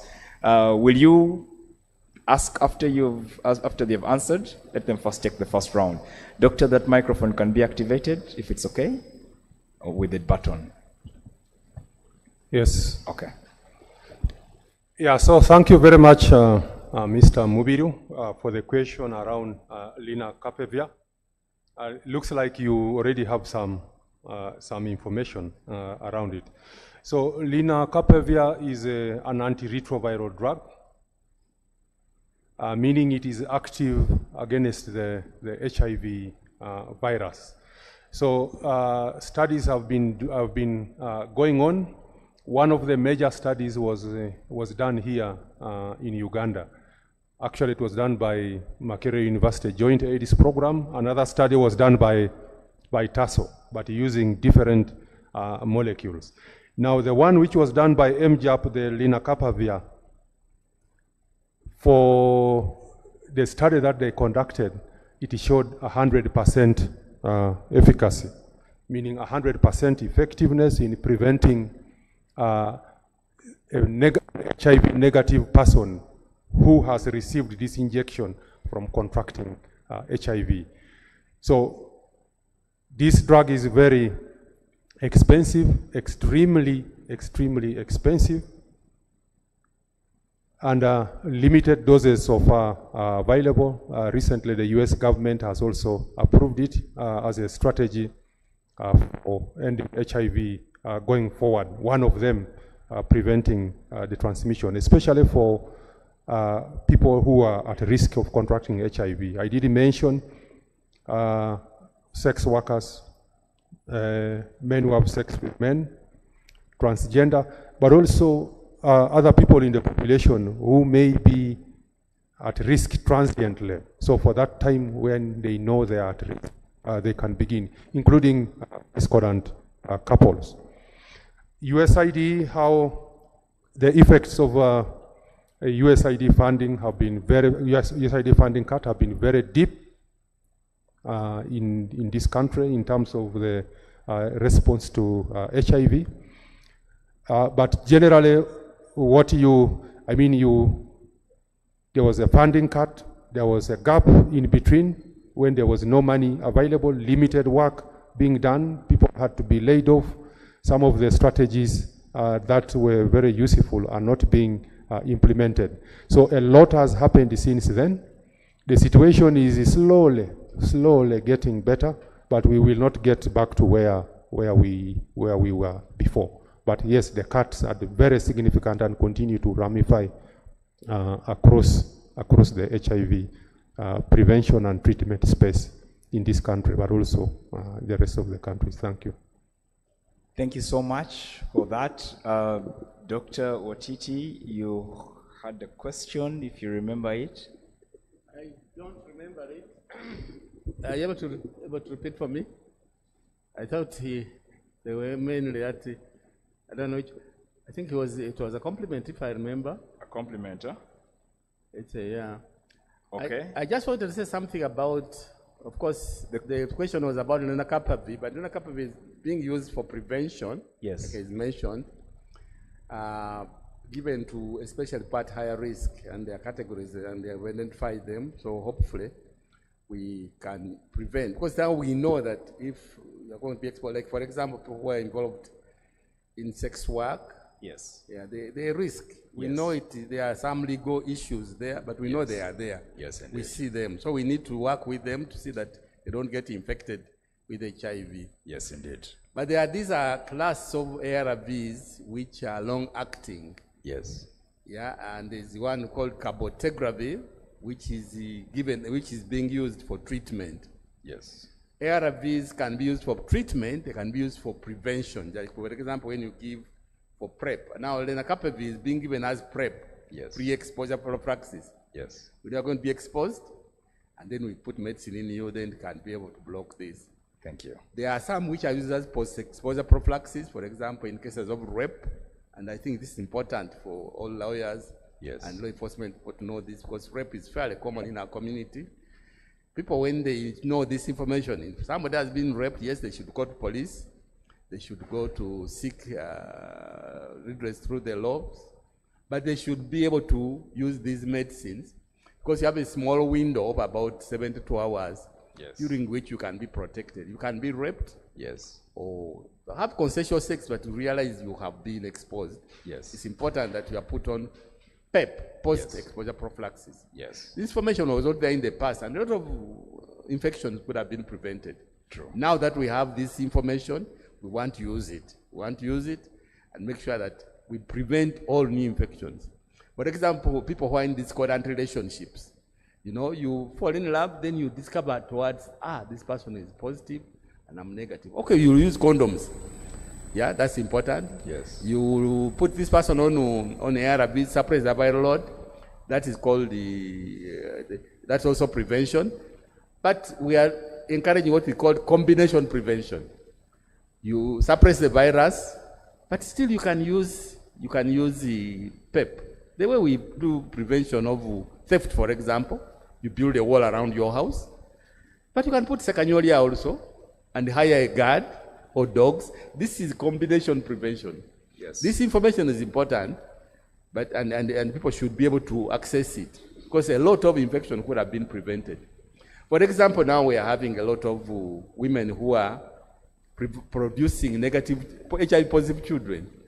They actually start when they are negative, but because they continue having sexual intercourse with their partners or whatever, they get infected when they are pregnant. Now, if this information is given to these women, it means they can protect themselves. They use condoms, but you know that also is what? But injections like this can help. That's what I wanted to chip in just. Thank you so much. But Gloria has something to say. Yeah.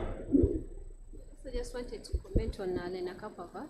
Yes. I'm sure most of you have noticed that my finger is now shining. Oh, yes. My fiancé has dropped the ring. Oh, wow. Okay, awesome. So anyway, back to lenacapavir. So we have lenacapavir for prevention, which has been talked about, which is given once in 6 months, that is twice a year, and it's an injection that prevents someone from getting HIV. It is either given on the upper arm or the buttocks. So it is available, just like doctor has said, it is available, so I encourage people to go and take that lenacapavir. But also, we have lenacapavir for treatment. And earlier on, when I was giving my presentation, I talked about lenacapavir for treatment.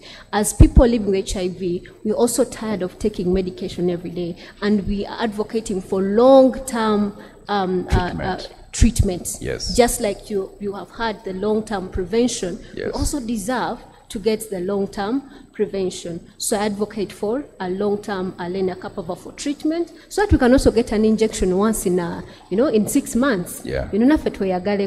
So anyways, there are also other prevention options. He has talked about cabotegravir, but there's also the dolutegravir, which is an injection taken once in 2 months. There is a vaginal ring that is inserted in a production system of a lady, a woman, and it produces ARVs every time it detects the HIV virus. So, of course, the PEP and PrEP, most of us know about it. So I encourage everyone to go and utilize those options because they are there. And now with them being available, for sure it will be even a shame for people to get HIV at this time with all these prevention options. So I encourage people to do that. Then on the USAID effects, it is so sad that those monies were taken and they were very helpful. But my question is, are we citizens of USAID or PEPFAR, or Global Fund? We are citizens of the Republic of Uganda, and what we are advocating for is more domesticated funding. And I always tell people out there when I'm on media and interviews and all that, one of the first things I'm going to do, and he has also talked about Dr. Watiti, when I go to Parliament, is to make sure that I engage the HIV Parliamentary Committee to see that we allocate more monies in the HIV financing, the HIV budget, so that people's lives are saved. At the end of the day, these politicians that we see, no one is going to vote for them if we all die. Amen. So we should prioritize health, we should prioritize domesticated funding, even though the USAID money really affected us. Most of the art clinics were closed, as I conclude in a nutshell. Most of the art clinics were closed. These art clinics were providing psychosocial support, they're providing safe spaces for young people, they're providing follow-ups, and most of these things are gone. So right now, we want the government of Uganda to take charge and see that these services continue, because we as people living with HIV, we need these services. Thank you. Thank you so much for the answer. Both doctors, the question that that was a mistaken one was, how bad has the USAID withdrawal affected access to ARVs in Uganda? From your perspective as an active ED, of course, and then, of course, doctor as a consultant, could you care to share some light on that question, please? Yeah, thank you very much. So, one of the areas that the U.S. government continued to fund, despite the cuts, are the drugs. So we have ARVs, the drugs are available through Joint Medical Store. We also have drugs that are provided through the Global Fund. So the funding from Global Fund is there, and then the funding from US government for drugs specifically is there. So the drugs are there. Maybe where the challenge sometimes could be arising is the mode of delivery. Majority of the people before the cuts, majority of HIV positive people were receiving these drugs in the community where they are. So what it means, there has to be a liaison between the community where they are and where the drugs are kept, in this case, the clinics. So that communication has to be there. Now, to do that, you need other logistics, money, transport, motorcycles, etc. So there could be still people who have a challenge around that. Otherwise, the drugs are available so far. Of course, there are other regiments which intermittently we do run short of the drugs for third line. The third line is after the first line has failed and the second line has also failed, then you go to third line. That supply has had challenges, but not necessarily because of the funding cuts, but these challenges have been there. The drugs are expensive, they are not in high production, and then the logistics around availing them constantly at the places. So the drugs are there. The challenges could arise with how to get the drugs consistently to the people who need them. And conversely, for those who receive these drugs at public health facilities or at any other facility, how they can access, because you need transport to get to water. That's where the challenge is the challenge could be. I know Watiti can present a more lived example because he is an advocate so much for people living with HIV who feed the information, real field information, field grade information to him. Thank you. I think it's a good thing, of course, that they stopped, but the procurement process, these drugs are bought. So it will take time to feel the effect. And then the other thing is that although, like he has said, they closed off, you said, but the funding for most of the activities, especially to do with the drugs, is continuing through the Department of State, which that's how they chose, because they are the owners of the money. But for me, I look at this as a shot over our heads, really. We should have planned this earlier. The truth is that, like she has said, we are citizens of Uganda. We belong to a country which should plan for us. That's why we're advocating that the funding, not only for HIV, by the way, for health, because now, as you know, they are closing. Of course, the TASO clinics are like centers of excellence, but he said they're about only 11. We have over 1,800 ART centers in Uganda. Many of them have been running as parallel, very well run clinics run by ART. Now, these people are not there, so we are being, they call it integration, which should be a right thing anyway. But integration without funding is not going to work. So we are asking that the funding for health increases.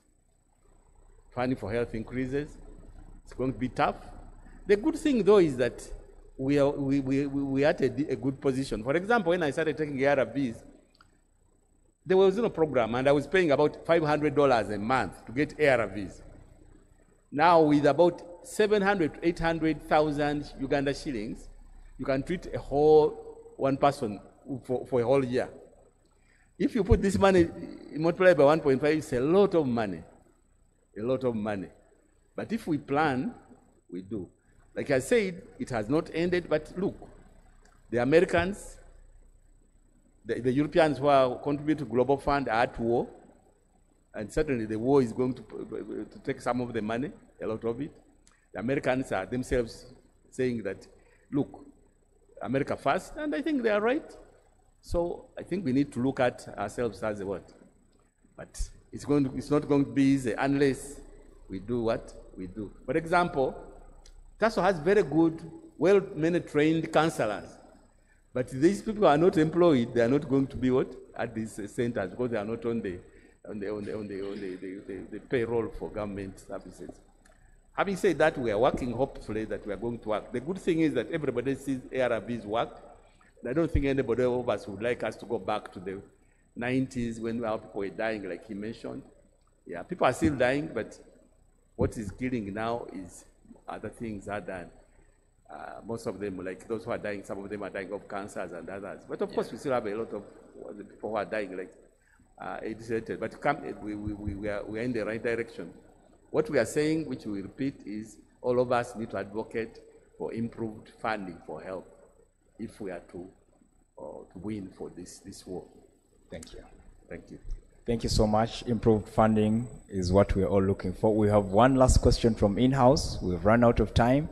We just want to take one question from Shamil, but we recognize questions that have come from Muhumza Trevor, Apio Elizabeth, and Mr. Okello Stephen, and the summation of the questions are really what is the way forward, and as established by both doctors, we are indeed tackling the way forward. So please ask your question briefly so that we can find a way out.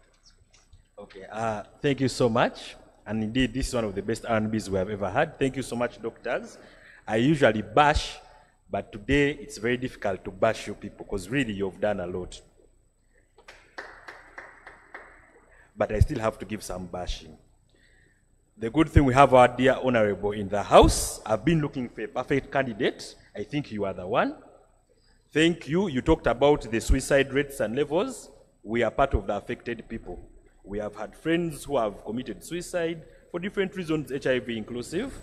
And in our law books, we still have attempted suicide as an offense. We had someone who one time tried to kill herself because of AIDS, and we go to court to, try to say how to get bail, and the magistrate ruthlessly, with no care in the world, you send this person on remand to Lozira prison. Now, someone has HIV, you're remanding the person for attempting to kill. I don't know if the prisons have the good HIV centers. I'm told just give them general ARVs. I don't know if they are tested. So please, will you be part of us to file a constitutional petition to challenge that? Because you're the best candidate to handle that. Then second and finally, the good thing our doctors are here, they're advocating beautifully for, all the drugs and all that and the treatment. As I say every week, Parliament is where laws go to die. The Ugandan judiciary is where justice goes to die. Law society, though the Ubashas, is where laws go to. TASO, what, all of you people, Uganda cares, is where the law goes to die. Insurance policies for people suffering with HIV is an issue we are fighting currently in the insurance, I think, regulatory authority and the insurance disputes tribunal. Companies will not give HIV-infected people insurance policies. I think you are aware of that. And there are so many cases being fought. How will the three of you now, leave alone our member of parliament, how will the three of you help these people to get medical insurance to cover their insurance-related issues? Thank you so much, our people. Yeah, sure. Of course, recently I tried to get insurance, but because I'm 70, they refused to give me insurance. Because age is another issue, because they think I'll be a burden to them. I think they need a lot, there's a lot of information to be given. But that aside, maybe we need to come up with other insurance schemes. We need to talk about it because ideally, when you fall sick and you have nothing to back, it can be tough. And so people living with HIV, of course, we have shown, for example, by the way, people living with HIV live a healthier life than the average Ugandan. The average Ugandan, for example, we are the ones who go for checkup. They weigh us. Most Ugandans don't even know their weight. Yes, they check our pressure. Most Ugandans don't know their pressure. They check us for diabetes.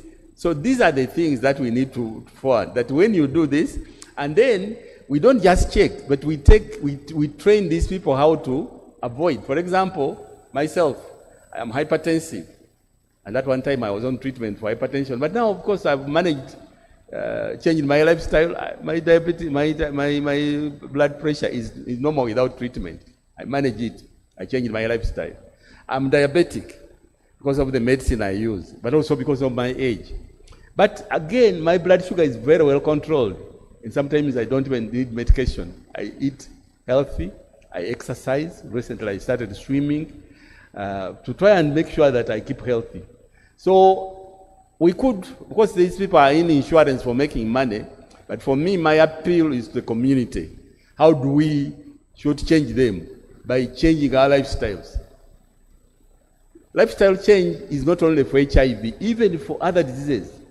Most people who are going to die in the future are not going to die of HIV. In fact, it is diabetes, cancer, high blood pressure, and mental health. It's a sad that you mentioned that mental health is still criminalized. These are people who are sick. They should be treated.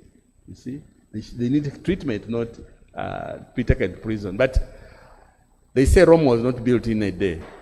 I personally want to appeal to communities that, look, these laws will be passed, these insurance policies will be passed, but they will be the ones who come to actually beg me, because they realize that at my age I'm healthier than when then they are likely to have my money and I will not use it. But we have to take long if we need a critical number of Ugandans who are health conscious. Health promotion is important. Disease prevention is very important, and most of the diseases actually which are going to cause are preventable. We can prevent this and live healthy. And somehow, these insurance companies, I think, will realize that maybe they need our money rather than and so on. But even if we don't, we shall not need insurance if you live healthy. But if you live as if, the way I see Ugandans live as if they left spare heads in the village. They drink as if they left a spare kidney in the village. The government, this one is spoiled, you send me another. This is not good. And then you get problems, they say government to you. How can government help you when you yourself have damaged your body? That's my view. And maybe the other thing is that there are a couple of approaches to health financing. Insurance is just one of it. But even in insurance, there are several components of insurance. What you are describing is a private insurance, where it can be by an individual or by a company. Our staff, before we got these cards, all of us as staff of TASO were insured, irrespective of your HIV status. And I imagine a number of other organizations, it was the same.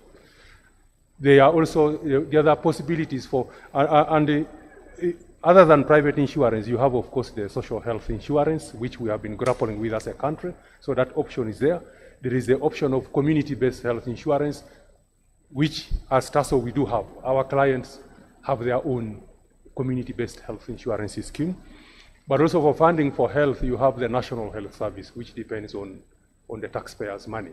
And then there is the donor money itself. So there are several options that are available, not just on the private. So in a difficult situation like that, you look to some of those other options. Either National Health Service, which is free from public health facilities despite its challenges, or where there is donor money, or a community health insurance, or a national health insurance, or a private insurance which is catered for without that selective process against people who are HIV positive. So what I mentioned is that there are options, just needs looking at the options as these other negotiations, discussions, and advocacy goes on. I will do imagine in the course of time, insurance companies will realize that they are actually losing business than by not insuring people who are HIV positive, because they are living, people who are HIV positive with treatment are living normal lives and a normal life expectancy. Most times, a number of them are exceeding even the average life expectancy because of the quality of care and the knowledge, information that they have to manage their health. Thank you. Thank you. Yes, Honorable. Yes, I'm going to be as brief as possible, Yes, because please. I understand we are really time bad. Yes. So Mr.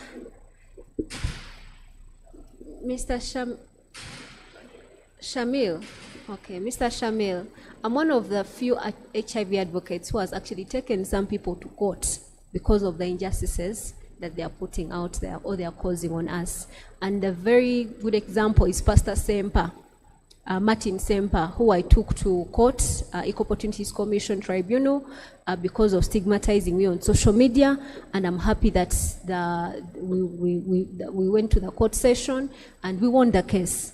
He was summoned, he was told to give a public apology and remove all the social media discriminatory posts had put. And I'm so much willing to be part of the petition.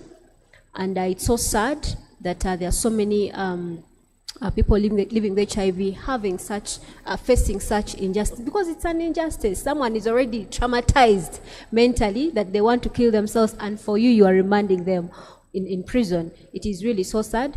But I've also heard that in prison there is a proper treatment structure, that they give them ARVs in prison. In fact, one of the prison commanders is my friend, and she was telling me that they give them treatment in the prison. So I'm yet to find my own evidence on that, because that is hearsay from her. Definitely, she will not say that they don't give them treatment, but I'm yet to find out, get enough evidence on that. But yeah, I want to applaud you to start such a petition, and I'm so much willing to jump on it. But also, we can engage a Center for Health and Development, that is SEHAD. I'm sure you know SEHAD, right? And in that case with SEMPA, SEHAD really worked so much with me to see that we get the justice that we deserve. Thank you. Thank you so much for those answers, which have been very elaborate. Of course, that was the extra that you could have spoken out here, but because we are interacting with members, we've managed to at least get their minds. And thank you for your opinions, but also for the general clarion call, which really is for us to be aware of our status, and for those that are infected to know their viral load, and also just take care of yourself. Ladies and gentlemen, we've come to the close of this very, very engaging activity. We'd like to just extend a little hand clap again for each of us that has taken part. This has been a very telling session, one of the most intriguing and the best, as has been said. We'd like to crown it with Adam. Could you please just quicken your steps and communicate your last message so that we can release the people to go out and practice what we have just spoken? Thank you so much, Robert. Yes, the guests today and the members that have persisted until this end. Good afternoon. Yes, Adam is my name, and I'm the head of comms here. And it is our culture that we usually celebrate the international days, especially we go by the UN calendar. When you talk about the World AIDS Day, you talk about forces against stigmatization. And when we talk about World AIDS Day, in Uganda, we have a symbolic gentleman called Filibongo Erugerachi Lutaya. And he sang a very good song which says that today is who? Today is who? Then tomorrow? Tomorrow is someone else. It is with that case that I would like us to stand up and we at least sing that chorus. Whether we are 3, whether we are 10, whether we are 11, whether we are 12, I don't mind. And I think we can come here in front. We can come here in front. Yes, I would like to know the people that know the song. Particularly me, I know it. I know the whole of it in my head. Yes, the DJ has it. But I have provided excerpts.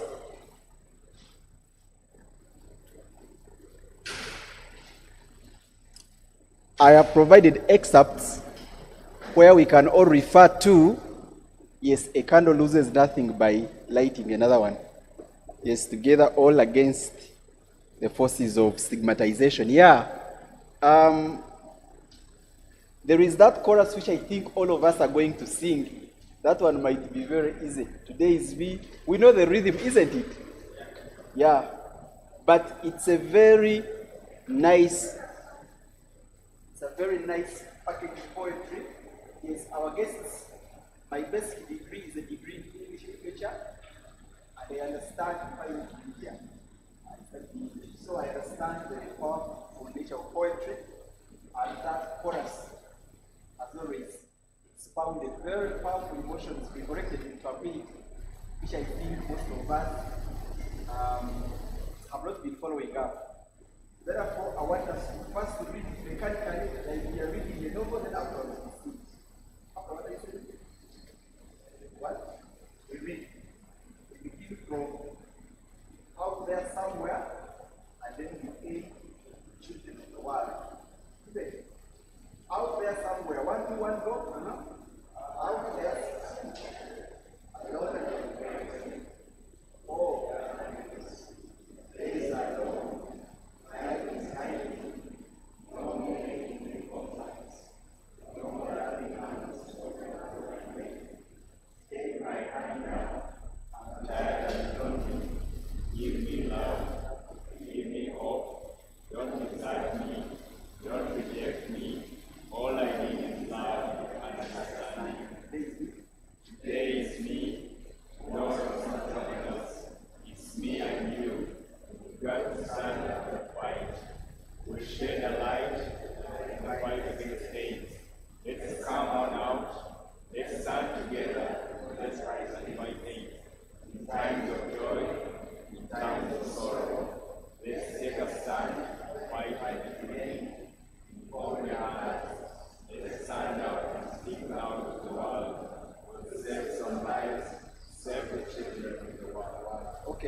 don't trust my vocals, but this is how it goes. The chorus, isn't it? We shall sing the chorus only. Or we sing the whole thing. DJ, do you have it activated? Get it on YouTube. But you can give a sample. Sorry.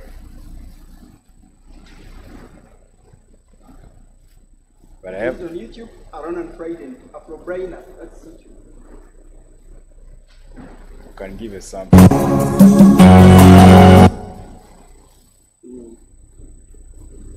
That is it? That's it. That's it.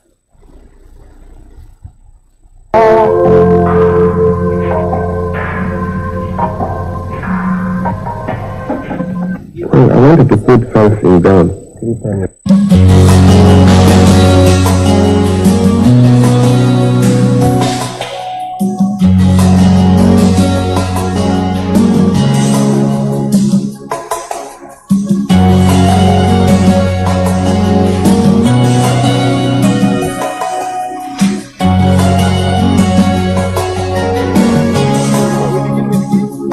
Out there somewhere, alone and frightened.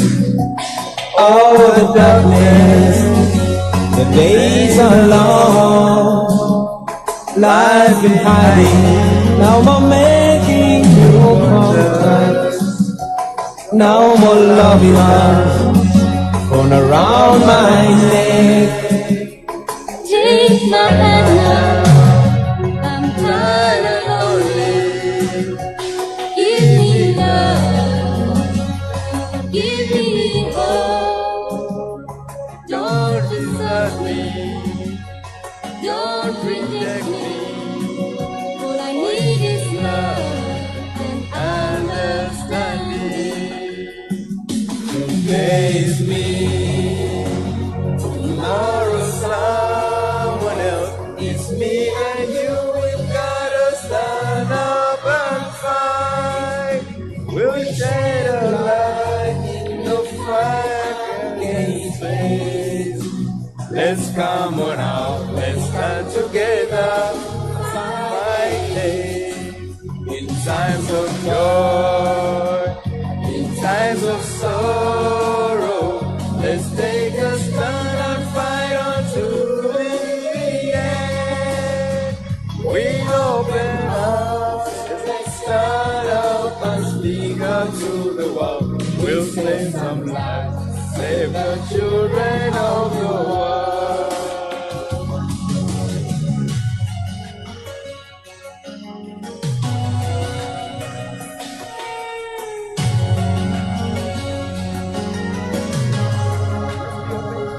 Let's be open, advise the young ones, a new generation to protect and love. Be them singing, playing, laughing. Let's give them everything in truth and love.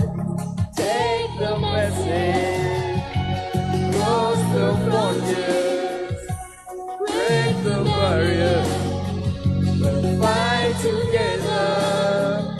The doors are open, We in the struggle, we won't won't bow bow down, down. defeat the fighters. Today is me, tomorrow someone else. It's me and you, we've got to stand up and fight. We'll shed a light in the fire against rain. Let's come around, let's stand together, fighting.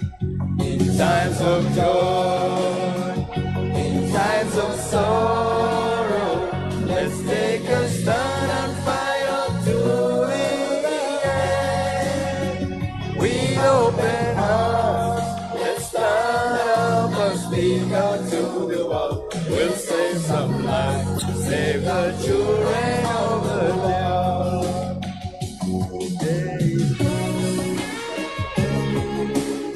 All right. Thank you so much. Thank you. This has been a very awesome, emotional, and lovely time. Yes, thank you so much. This is one of Philly's last songs. He recorded it. That lady was a Swedish. He recorded it, but he was on his deathbed before he decided to put out this song. And now here we are. Thank you so much, members, ladies and gentlemen. Yes, let us speak out to the what?